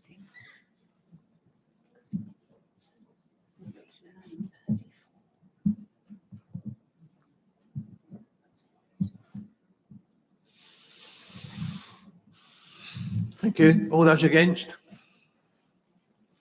Any abstentions? One. Thank you. Members, that's carried 35 for, none against and one abstention. Thank you. So we can move on. But now, as I said Chairman, earlier, if I we're going may. to, because of import, sorry. Chairman, if I may, this is just a quick statement. Councillor Mr Newport has asked me to say to you that he's had to leave the meeting, unfortunately, due to unforeseen circumstances. Thank you very much. We'll minute that. Thank you very much. So, right, now we're going to go on now, which we'll have to sort the paperwork out, but we'll have to go on now to item 14, really because of the importance and the time scan. So, agenda item 14, local council tax support scheme 24 to 2025, and the discretionary reduction in council tax liability policy 2024-25. Councillor Hoy, you wish to introduce this? Thank you, Chairman. Apologies, I'll be using my phone because my laptop has run out of charge and don't see we're provided with plugs. Agenda item 14 is the local council tax support scheme 2024-25 and the discretionary reduction in council tax liability policy 2024-25. I'm quite pleased to be able to present this report because this is one for many years I requested an amendment on, which was finally conceded by Councillor Simon Smith when he was here. Anyway, this report seeks approval for the council's local council tax support scheme. There are no proposals to alter the scheme for 2024-25. The report also seeks approval to continue the interim arrangements to compensate those residents that lost out as a result of changes to the scheme in 2022. The cost to the council of doing this in 2024-25 is £12,000 and it has been anticipated in the budget for next year. I move the two recommendations, and apologies, I've got to go to a different screen, which won't take me too long. I'll find it. Which I've there lost. The recommendations are, recommendation 1, the LCTS scheme be confirmed from 1st of April 2024. Recommendation 2, R2, the discretionary reduction in council tax liability policy is continued from 1st of April 2024. Thank you, Chairman. Yes, for Mrs McPherson. Thank you. So are there any questions before we go any further? No? Then members, we have a proposition. I'd like to take them on block, the two at the same time, if the members are happy with this. Thank you. So both schemes then, you've heard them read. I'll read them again anyway. The LCTS scheme be confirmed from April 1st, 2024. And secondly, the discretionary reduction of council tax liability policy is continued from April 1st, 2024. Now we're taking them together. So all those in favour?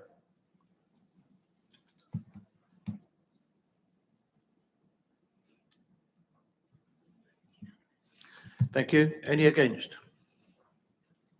Any abstentions? Well, it's actually unanimous, so that's carried. Thank you, members. We now go on to item 15, review of the polling districts and polling places. And I understand this will be in the hands of our officer, Emily Yule. Thank you, Chairman. I'm happy to present this report on behalf of the Joint Acting Director for People and Governance and the Electoral Services Manager. The Council is required to designate polling districts and polling places for the purposes of elections. The returning officer then locates the polling station within that polling place. There is a requirement to keep these arrangements under review, and this report sets out the results of that review. As you can see, the outcome of the review is very straightforward. Only one change is recommended, which is that the polling place for the polling district JA in Holbridge Ward be moved from St Thomas of Canterbury Church to Holbridge Community Centre. All other polling places remain the same. Chairman, please could I ask for a proposer and seconder, and I'm happy to answer any questions on the report. Thank you. A proposer, councillor? I can't see. I'd like to propose that recommendation, Chair. Okay. A seconder? Councillor Mrs Mason? Thank you. Are there any questions or Councillor Mr Steptoe? Thank you, Chairman. It may be something I can take offline with the officer, but I have a particular concern where pubs are involved, particularly the one in my ward, the Anne Boleyn, where it is not a separate room within the bar area. I have a bit of a concern about people having access to that, and it's not that secure. Perhaps I can talk to the officer after the meeting and we can look at that and see how we can improve that facility for people voting. Thank you. No one else? Councillor Mrs Dalton? Thank you, Chair. Just a quick one. Just to understand, really, it's the one recommendation, it seems because ward members have made the recommendation that that's the one that's been favoured, which is absolutely fine. Ward members know their area. Is there any reason that resident suggestions haven't been taken forward? Were they considered and just not deemed viable given the very low response? It was just to understand the process, really, because it doesn't really give an awful lot of detail on that. Thank you. Thank you, Chairman. A public consultation has been undertaken, but not a kind of targeted consultation. So there hasn't been any other feedback received about the arrangements for that polling district other than the comments received from the ward members. Thank you. Councillor Mr Hoy? Yes, thank you, Chairman, for allowing me to speak on this. This is something that residents have not complained about, but not been happy with since the original polling station near the river and by Paul's Lane was made not available. And since then, they've been using a church, which is a long way from the majority of those voting. It's on the very edge of the next ward, if you like, in Holbridge. So we as ward councillors have taken soundings from residents. The residents are very happy for it to move to the community centre, and the community centre is now very happy to accept to have the polling station. And I'd like to thank George Sullivan and the elections team and also the community centre for working hard to get this done. Thank you. Thank you. Councillor Mr Wootton? Thank you, Chairman. I accept that I probably made this request more informally than it should do, because I can't point to any email or correspondence. But I have said in the past that due to the closure of King Edmund's School, it was necessary for temporary reasons to relocate the polling station that used to be there to Holt Farm School. Quite understand the reasons, but I'm just very, very conscious it is actually a long way for people near King Edmund School, Brays Lane, to travel. I had made that point informally to a number of officers, accepting I hadn't done it formally, but I really would like, even at this stage, for officers perhaps to take that away and have a little look to see whether they could reinstate something a little bit nearer to the Brays Lane side on Roach North and Rural. Thank you, Mr. Chairman. Well, members, we've got this proposition. Sorry, Councillor Constable. Thank you, Mr. Chairman. I had representation from some of my residents in South Fanbridge. I don't know if you know that area, but it's probably 2 mile, 3 mile journey from the Fanbridge settlement up to where they have to vote. And there was something on the consultation about that. And I don't know why that hasn't been considered for a temporary polling station for the people of Fanbridge, as they seem to be getting largely forgotten out there. Thank you. Thank you. Right. Right, well, I intend to, there's no one else? No.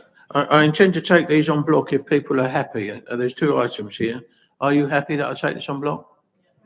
Okay, then we'll put this proposition then that the polling place for polling district JA in Holbridge will be moved from St Thomas of Canterbury Church, Thorpedene Avenue, Holbridge to Holbridge Community Centre, Paul's Lane, Holbridge. And 2, no further recommendations and suggest that the existing polling places remain the same. All those in favour?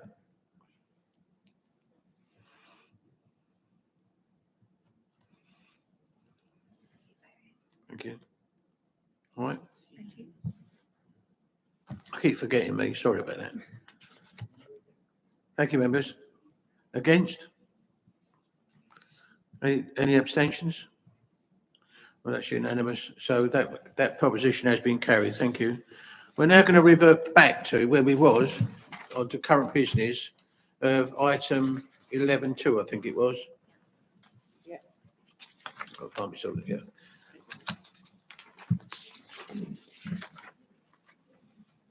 There we are. Right, a report of the Overall Scrutiny Committee, Treasury Management Quarter 3 review, 23 to 24. Councillor McPherson. Thank you, Chair. I will keep this brief because all members have the report. This is the 3rd Treasury Management Report for the financial year, provides an update of the Council's Treasury Management activity from April 2023 to 31st December 2023. The report came to Overview and Scrutiny Committee on the 1st of February, and the committee noted the report and agreed its contents to be referred to the Council. The main highlight being the excess income generated from the investment, which has enabled a budget mitigation reserve. I propose that to the Council that this report be noted, Chairman. Thank you. Members, that is for noting. Are you all happy with that? Thank you. Thank you very much. 11.3, report of the Climate Emergency Committee Sustainability Progress Report. Councillor Hoy. Thank you, Chairman. Again, I'm working from my phone, so apologies for that. This is the Sustainability Progress Report. I won't repeat word for word what's here. It just says that it's is pointing out there's 5 key targets, which the report says how we are meeting those or unable to meet those, and it's just proposed that the Council resolves that the Sustainability Progress Report is noted. If anyone has any questions, I'm happy to answer, or Marcus Houghton will answer. Thank you. Thank you. So, are there any questions on this particular item? No? Well, you got off that well, Marcus. You got away with it. So we'll take that as read in. We're now going to item 12, revised council constitution. The problem I have here is Councillor Newport has left the building for various reasons, and he was going to introduce a rule. Can I ask, Emily, are you in a position to put that report, please? Thank you, Chairman and members. I'll be very brief as this has come unexpectedly this evening. However, I have supported the Constitution Working Group throughout its work, so have a full understanding of the conversations and deliberations. The revised Constitution in front of you this evening, members, is the result of a cross-party, politically representative working group. It's been a very thorough and comprehensive review of the Constitution. We've spent many hours together poring over the various provisions and adjusting the Constitution to obviously meet the change to the committee style of governance, but also to take the opportunity to update the Constitution, make it more modern and make it more accessible. Chair, I've provided a member briefing on the update to the Constitution, which I know many members in this room have attended. But I'm very happy to take any technical questions and would seek a proposer and a seconder for the recommendation. Thank you. Councillor Hoy. Thank you, Emily. Thank you, Emily. Thank you, Chairman. Could the officer state whether or not the motion passed earlier tonight on holding all executive meetings in the evening is contrary to what's said in the Constitution?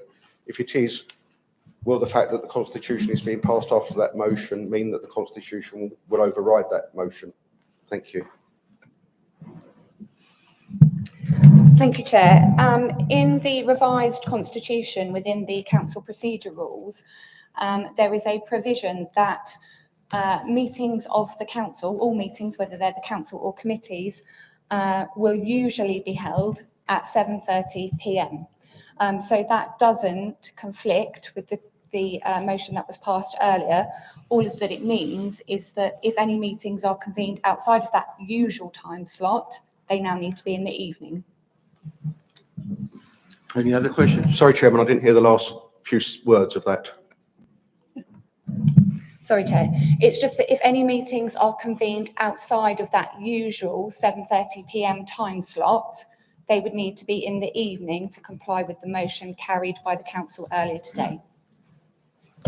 Sorry, just for clarity then, that the motions that will exist and will override the constitution as we're voting on now. Chair, would you like me to respond? Yes, please. Thank you, Chairman, for the opportunity to respond. It doesn't, neither overrides the other. They can coexist. All that it means is if a meeting is held outside of the provision of the Constitution, usually at 7:30 p.m, it would have to be in the evening rather than any other time of the day. So they can coexist together. Councillor Mason. Thank you, Chairman. Through you, I'd like to just ask for a simple clarification. The term meetings has been used. Does that apply to working groups and other less formal than committee meetings? No, it's only. Hold on, will you? We're just looking up.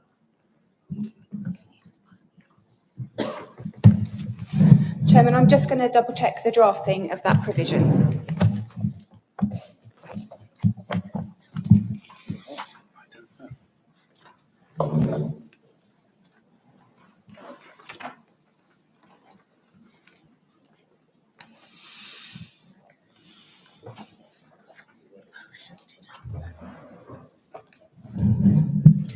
Thank you, Chair, for allowing me to just double check that. The revised council procedure rule 5 deals with the time and place of meetings, and it talks about the calendar of meetings as agreed by the council, and then it goes on to say meetings will usually commence at 7:30 p.m. So it only refers to formal council, committee or subcommittee meetings. Okay. Do we have a proposer for this, Councillor Mrs. Mason?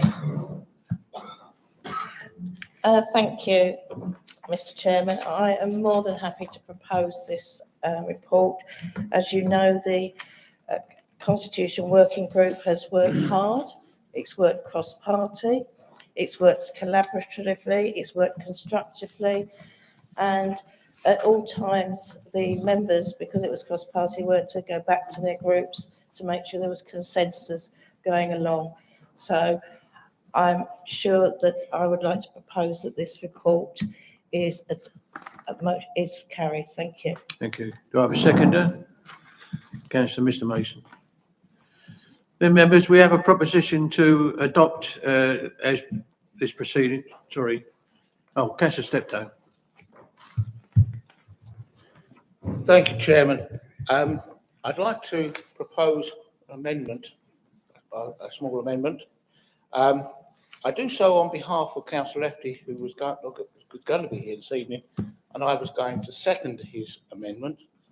So I've now been in a position to bring it forward. I'll read what it says. The subcommittee dealing with complaints about councillors that at least one independent person sit on the working party and one parish councillor. The independent party to promote full transparency. As a committee just made up of officers, members and members of our RDC may be accused of being secretive, and a parish councillor to have an understanding of parish issues. I would suggest that perhaps the parish councillor, if this is agreed, be nominated by the Rochford 100 Association of Local Councils. The reason I agree with this amendment is having been on the Standards Committee right from the original concept, long before I was actually a district councillor, when I was a parish councillor. And I do know and I do understand how parish councils work.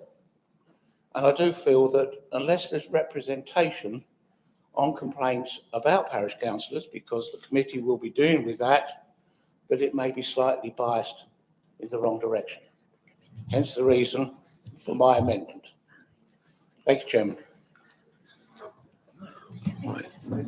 So I've just been advised that Mr. Councillor FD was advised that that suggested amendment was not valid. So I'm afraid we can't put that forward. So any other comments? Do I have Councillor Steptoe? Chairman, could I have a reason as to why it's not valid? Mrs. Mill. Thank you, Chairman. The council has already agreed the terms of reference and the membership of committees at its last meeting in December. So the 6-month rule applies to that amendment. So it's not valid because of that matter. And in addition, it is not possible for an independent person appointed by the council to be a member of a standards panel, because their job is to advise the panel, not to sit on the panel. So it's not possible to permit an independent person to be part of that decision-making panel. Thank you, Chair. Okay. Councillor Mrs. Gadsden. Sorry, Emily, can I just clarify that also applies to parish councillors? But they're not full councillors, are they? Thank you, Chair. The case of parish councillors is that the council could decide to co-opt parish members onto various different bodies, to a committee, to a working group. However, they wouldn't have any voting rights because they are not members of this council. Right. So do we have a proposer and a seconder for this motion, this proposition? So Mr. and Mrs. Mason, the councillor is right. So we have a proposition on the floor, and so we'll proceed on with the vote then, that the revised Rochford District Council Constitution be adopted with effect from the 21st of May 2024. All those in favour?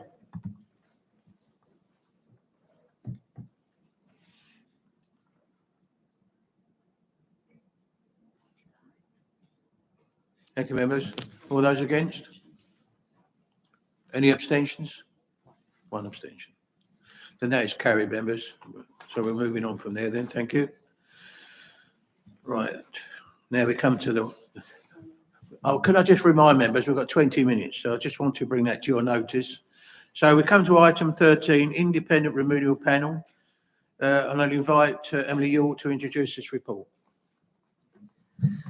Thank you, Chairman. I'm very delighted to introduce this report, which provides members with the details of the review of allowances undertaken by the Independent Remuneration Panel. Members, I did have a longer introduction, but I'm very mindful of time and I think the time is best used in debate. So I will just draw your attention to 2 key aspects. Firstly, the Council must have regard to the recommendations of the IRP, but it does not have to adopt them. Therefore, the Council may choose to adopt an alternative proposal. And secondly, a councillor may choose not to receive all or part of any allowance that they are entitled to by giving written notice to the proper officer. Chairman, I'm very happy to answer any questions on the report and would ask either for a proposer and seconder for the recommendations as published, or ask that members move and second an alternative proposal, which will then be the substantive motion under debate. Thank you, Chairman. Councillor Wood.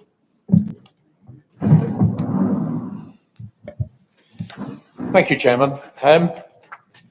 If I may speak to the report at item 13, when you ask a person or a body to conduct an independent review of something, there is normally a reason why you ask someone to do an independent review. And that is because it involves member remuneration and the arrangements thereof. So personally, I have a principle that to then read the report and start putting amendments and doing all sorts of stuff to it, disrespect, shall we say, the panel that has put it together. So whilst I will look at this report and not actually make judgment on it, what I will say is play was made in a member briefing a week or so back. There has been absolutely no discussion or engagement with members. And I understand why that statement was made. But I think it's disappointing because I think member engagement, discussion with members would have helped inform the report better. So you can take that from the implication that I think there are areas that I would have concerns about. So I think it could have been perhaps a better report than it is, but that's not making a judgment on the overall report, which I acknowledge there's an awful lot of work that has gone into it. So I am aware that there has been quite a lot of discussion in the last few days, and I have found that discussion interesting, but it would go against my personal principles and that of my group to start pulling the various parts of that report apart and for personal reasons or other agendas to make recommendations. So what I am going to do is actually making a recommendation to change R1, and I would like to propose an amendment to, I beg your pardon, propose an amendment to R2, and I think you'll understand the point that I'm making, if I say that a further review of allowances be undertaken during 2025, 1 year after the first anniversary of the implementation of the committee system, to validate that the level of the allowances are reflective of the actual workload and responsibilities of the roles. So that's not a huge change, but it is a subtle change. And I think that gives us time to embed the change in structure within the authority, within the governance structure. It gives all of us the opportunity to understand how we feel, how committee chairs, others might be remunerated for the work that they're doing, the extent of the work. So that's intended to be a constructive amendment rather than start picking parts of the report apart and making individual recommendations. So my proposal is that we accept R1 as written, R2 as I've just read out. I'm very happy to read it out again if members wish, and R3 as it's also written. So that is my proposal, members, and on that basis, I believe we as a group would be very comfortable to accept it and compliment the independent review panel, remuneration panel for the work that they've done under your guidance. Thank you, Mr. Chairman. Chairman, I was going to second that. Councillor Mr Mason seconds that. Councillor Mrs Mason, was you going to second it or was you going to say something? Can I just remind, we've now filled 14 minutes, so. Thank you, Chair. Yes, I was. I seem to have been jumped by my husband. Well, it's unusual to have a domestic in the old hall, isn't it? So. Members, right, I see no other hands, so I'll have to, sorry. Did you, Councillor McPherson, did you say? Chairman, actually, I'm not speaking on this amendment. However, I wasn't aware of this amendment and I thought the suggestion was by officers in the briefing session to circulate any amendments for consideration prior to this evening. So I've got nothing to say on this, but I have got a separate amendment that I'd like to put forward. Thank you, Chairman.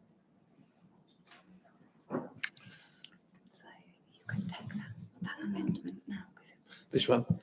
Councillor McPherson will now be amending Councillor Woodton's proposal. So we have to take your amendment then, Councillor McPherson. I'm not so sure it bears much relevance now, only as I say, I wasn't aware of this and had hoped it would have been circulated. And could I just add, in no way would I disrespect the work of the IRP because they have done an outstanding job here. This is my amendment. Whilst we must have regard for the recommendations of the IRP, we can, with reasoning, amend or make further recommendations as a council. It is clear the IRP have completed a good informed piece of work in relation to the members' allowances. However, the IRP will not have the knowledge the members have of our role in detail, including how members deal with the day-to-day support to our residents. We are still in the cost of living crisis. We are still experiencing cutbacks to local government funding, which has impacted our services. With this in mind, my recommendation was the following, and referring to 13.3, the table. The basic allowances remain the same at £5,000. Committee chairman allowances remain the same at 2,500, including the chairman of development.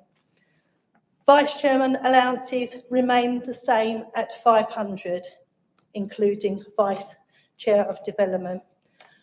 So I wasn't ripping apart the report in any means. I was merely saying that we stay as we are for some of the roles and not take the increases. This would be a saving of £41,536.50 against the recommendations of the IRP, a significant saving that can be utilised elsewhere for the benefit of our residents. Then for the allowance in future to be index linked with any annual increase as recommended. Thank you, Chairman. Do we have a seconder to that motion? Second, Councillor Williams. Who wanted to first? Councillor, was it Councillor Mrs. Belton first, was it? Oh, okay. Councillor Mrs. Belton, you're with us. Thank you, Chair. Whilst I completely understand and hear the sentiments of Councillor Macpherson's motion, as Emily pointed out at the beginning of the introduction, any member of this council can reject their allowances. They can forfeit their allowances in part or all of. At this time, I don't believe anyone is forfeiting their allowances and they're being claimed. I recognise that a number of people do donate them to charity and do other good things with them, which is fantastic. But the panel was called, the panel have done a piece of work, and if the response if they felt that the amount should have been dropped, I would also have been supporting that recommendation. The fact that they want to put some of them up slightly, it's academic in my opinion. We asked them to do a piece of work independently. They've done that, and I would like to see us support that. And I do hear Councillor Macpherson's sentiment, and I do believe that some people may reject the increase if it goes through, but I would like to support the report and the recommendations with recommendation 2 amendment as I see it. Thank you. I'm mindful of, I'm really important on the time. Councillor Mill, you had your hand up a while, so I'll give you the chance, and then I'm going to go to a vote on this. So. Thank you, Chairman. It won't take a minute. I'm in favour of following the recommendations of the panel, and the reason is the relevant risk section on page 13.2, paragraph 4.1, 4.2. The risk is eventually, if we didn't follow this, there has been extensive inflation, that we have a risk of not having a legally compliant system of allowances, which acts negatively an effect on enabling a diverse range of people to stand as councillors, because they don't always fall into the areas of having sort of income support and all that kind of that sort of business. So from that point of view, I'm in favour of the recommendation of the panel as it is, with the amendment that we already voted for. Thank you. Right, members, I'm going to stop the questioning there because we need to get on. I've only got a short period. I've got time to help you now because we didn't vote forward. So on the amendment put forward by Mrs. Macpherson, Councillor Macpherson, all those in favour? 2.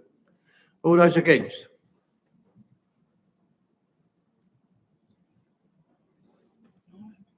Yeah, thank you. Any abstentions?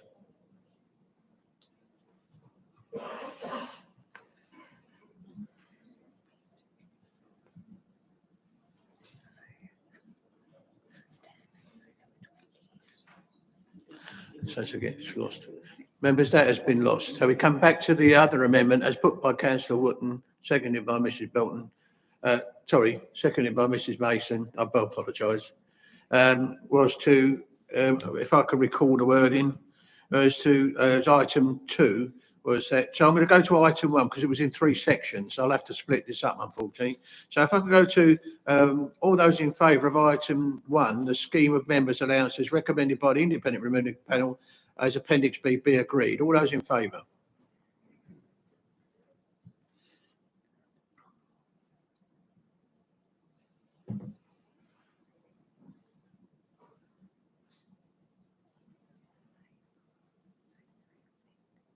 Thank you, members. Those against?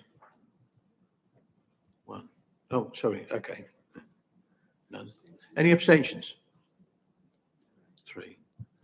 So that item R1 is carried. Thank you. We'll come to the one that's amended, item 2, that a further review of allowances be undertaken during 2025, if I've got that correctly. 1 year after the anniversary. Would that be correct? Of the committee system to validate the level of allowances are reflected in the actual workload and responses to roles. Do I have that correct, Councillor Woodman? Thank you. All those in favour?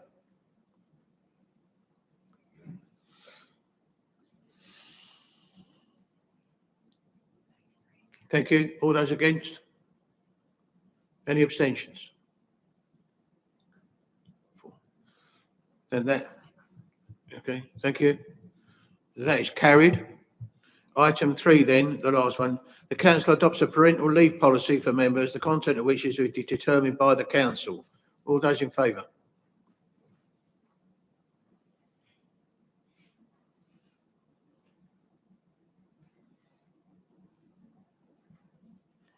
Thank you. Those against?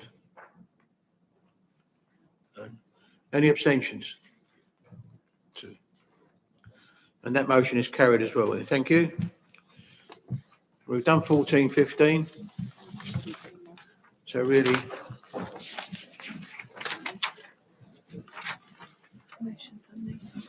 well, item 16, notice on motion, there are none. Item 17, report of urgent decisions, there are none. Item 18, report of the leader work of the executive. Councillor Mason, do you want to do this or do you want to adjourn this to another meeting? No, Chairman, I'll take it now, as long as I can rattle through. I'll concatenate it, as they say. I've consulted with lead members and the CLT to establish the reports that are coming to the executive on the 19th of March. I expect to see the Materials Recovery Facilities Contract Report, an update on Energy Company Obligation Eco4 and the Great British Insulation and Home Upgrade Grant 2, purchase of waste and street cleaning vehicles, an update on the introduction of separate food waste, an update on the Strategic Assets Programme, an update on Mill Hall, and a proposal from the Leisure Contract Working Group on the reassessment of in-house provision. Couldn't do it any faster. Thank you, Chairman. Thank you. Councillor Ward. Yeah, thank you, Chairman. Can I just make a request to the leader if he can make sure that that's publicised in the minutes, please, what he's actually said. Thank you. Chairman, as I've said before, the Member Services Group asked me to submit exactly what I've said, and it's in the minutes. Thank you very much. Thank you very much. Members, I must commend you on your timekeeping. It's 1 minute to go. Save me a little bit of a worry there. Thank you very much for this evening. It's been very interesting. We now conclude the meeting at 9:58. Thank you.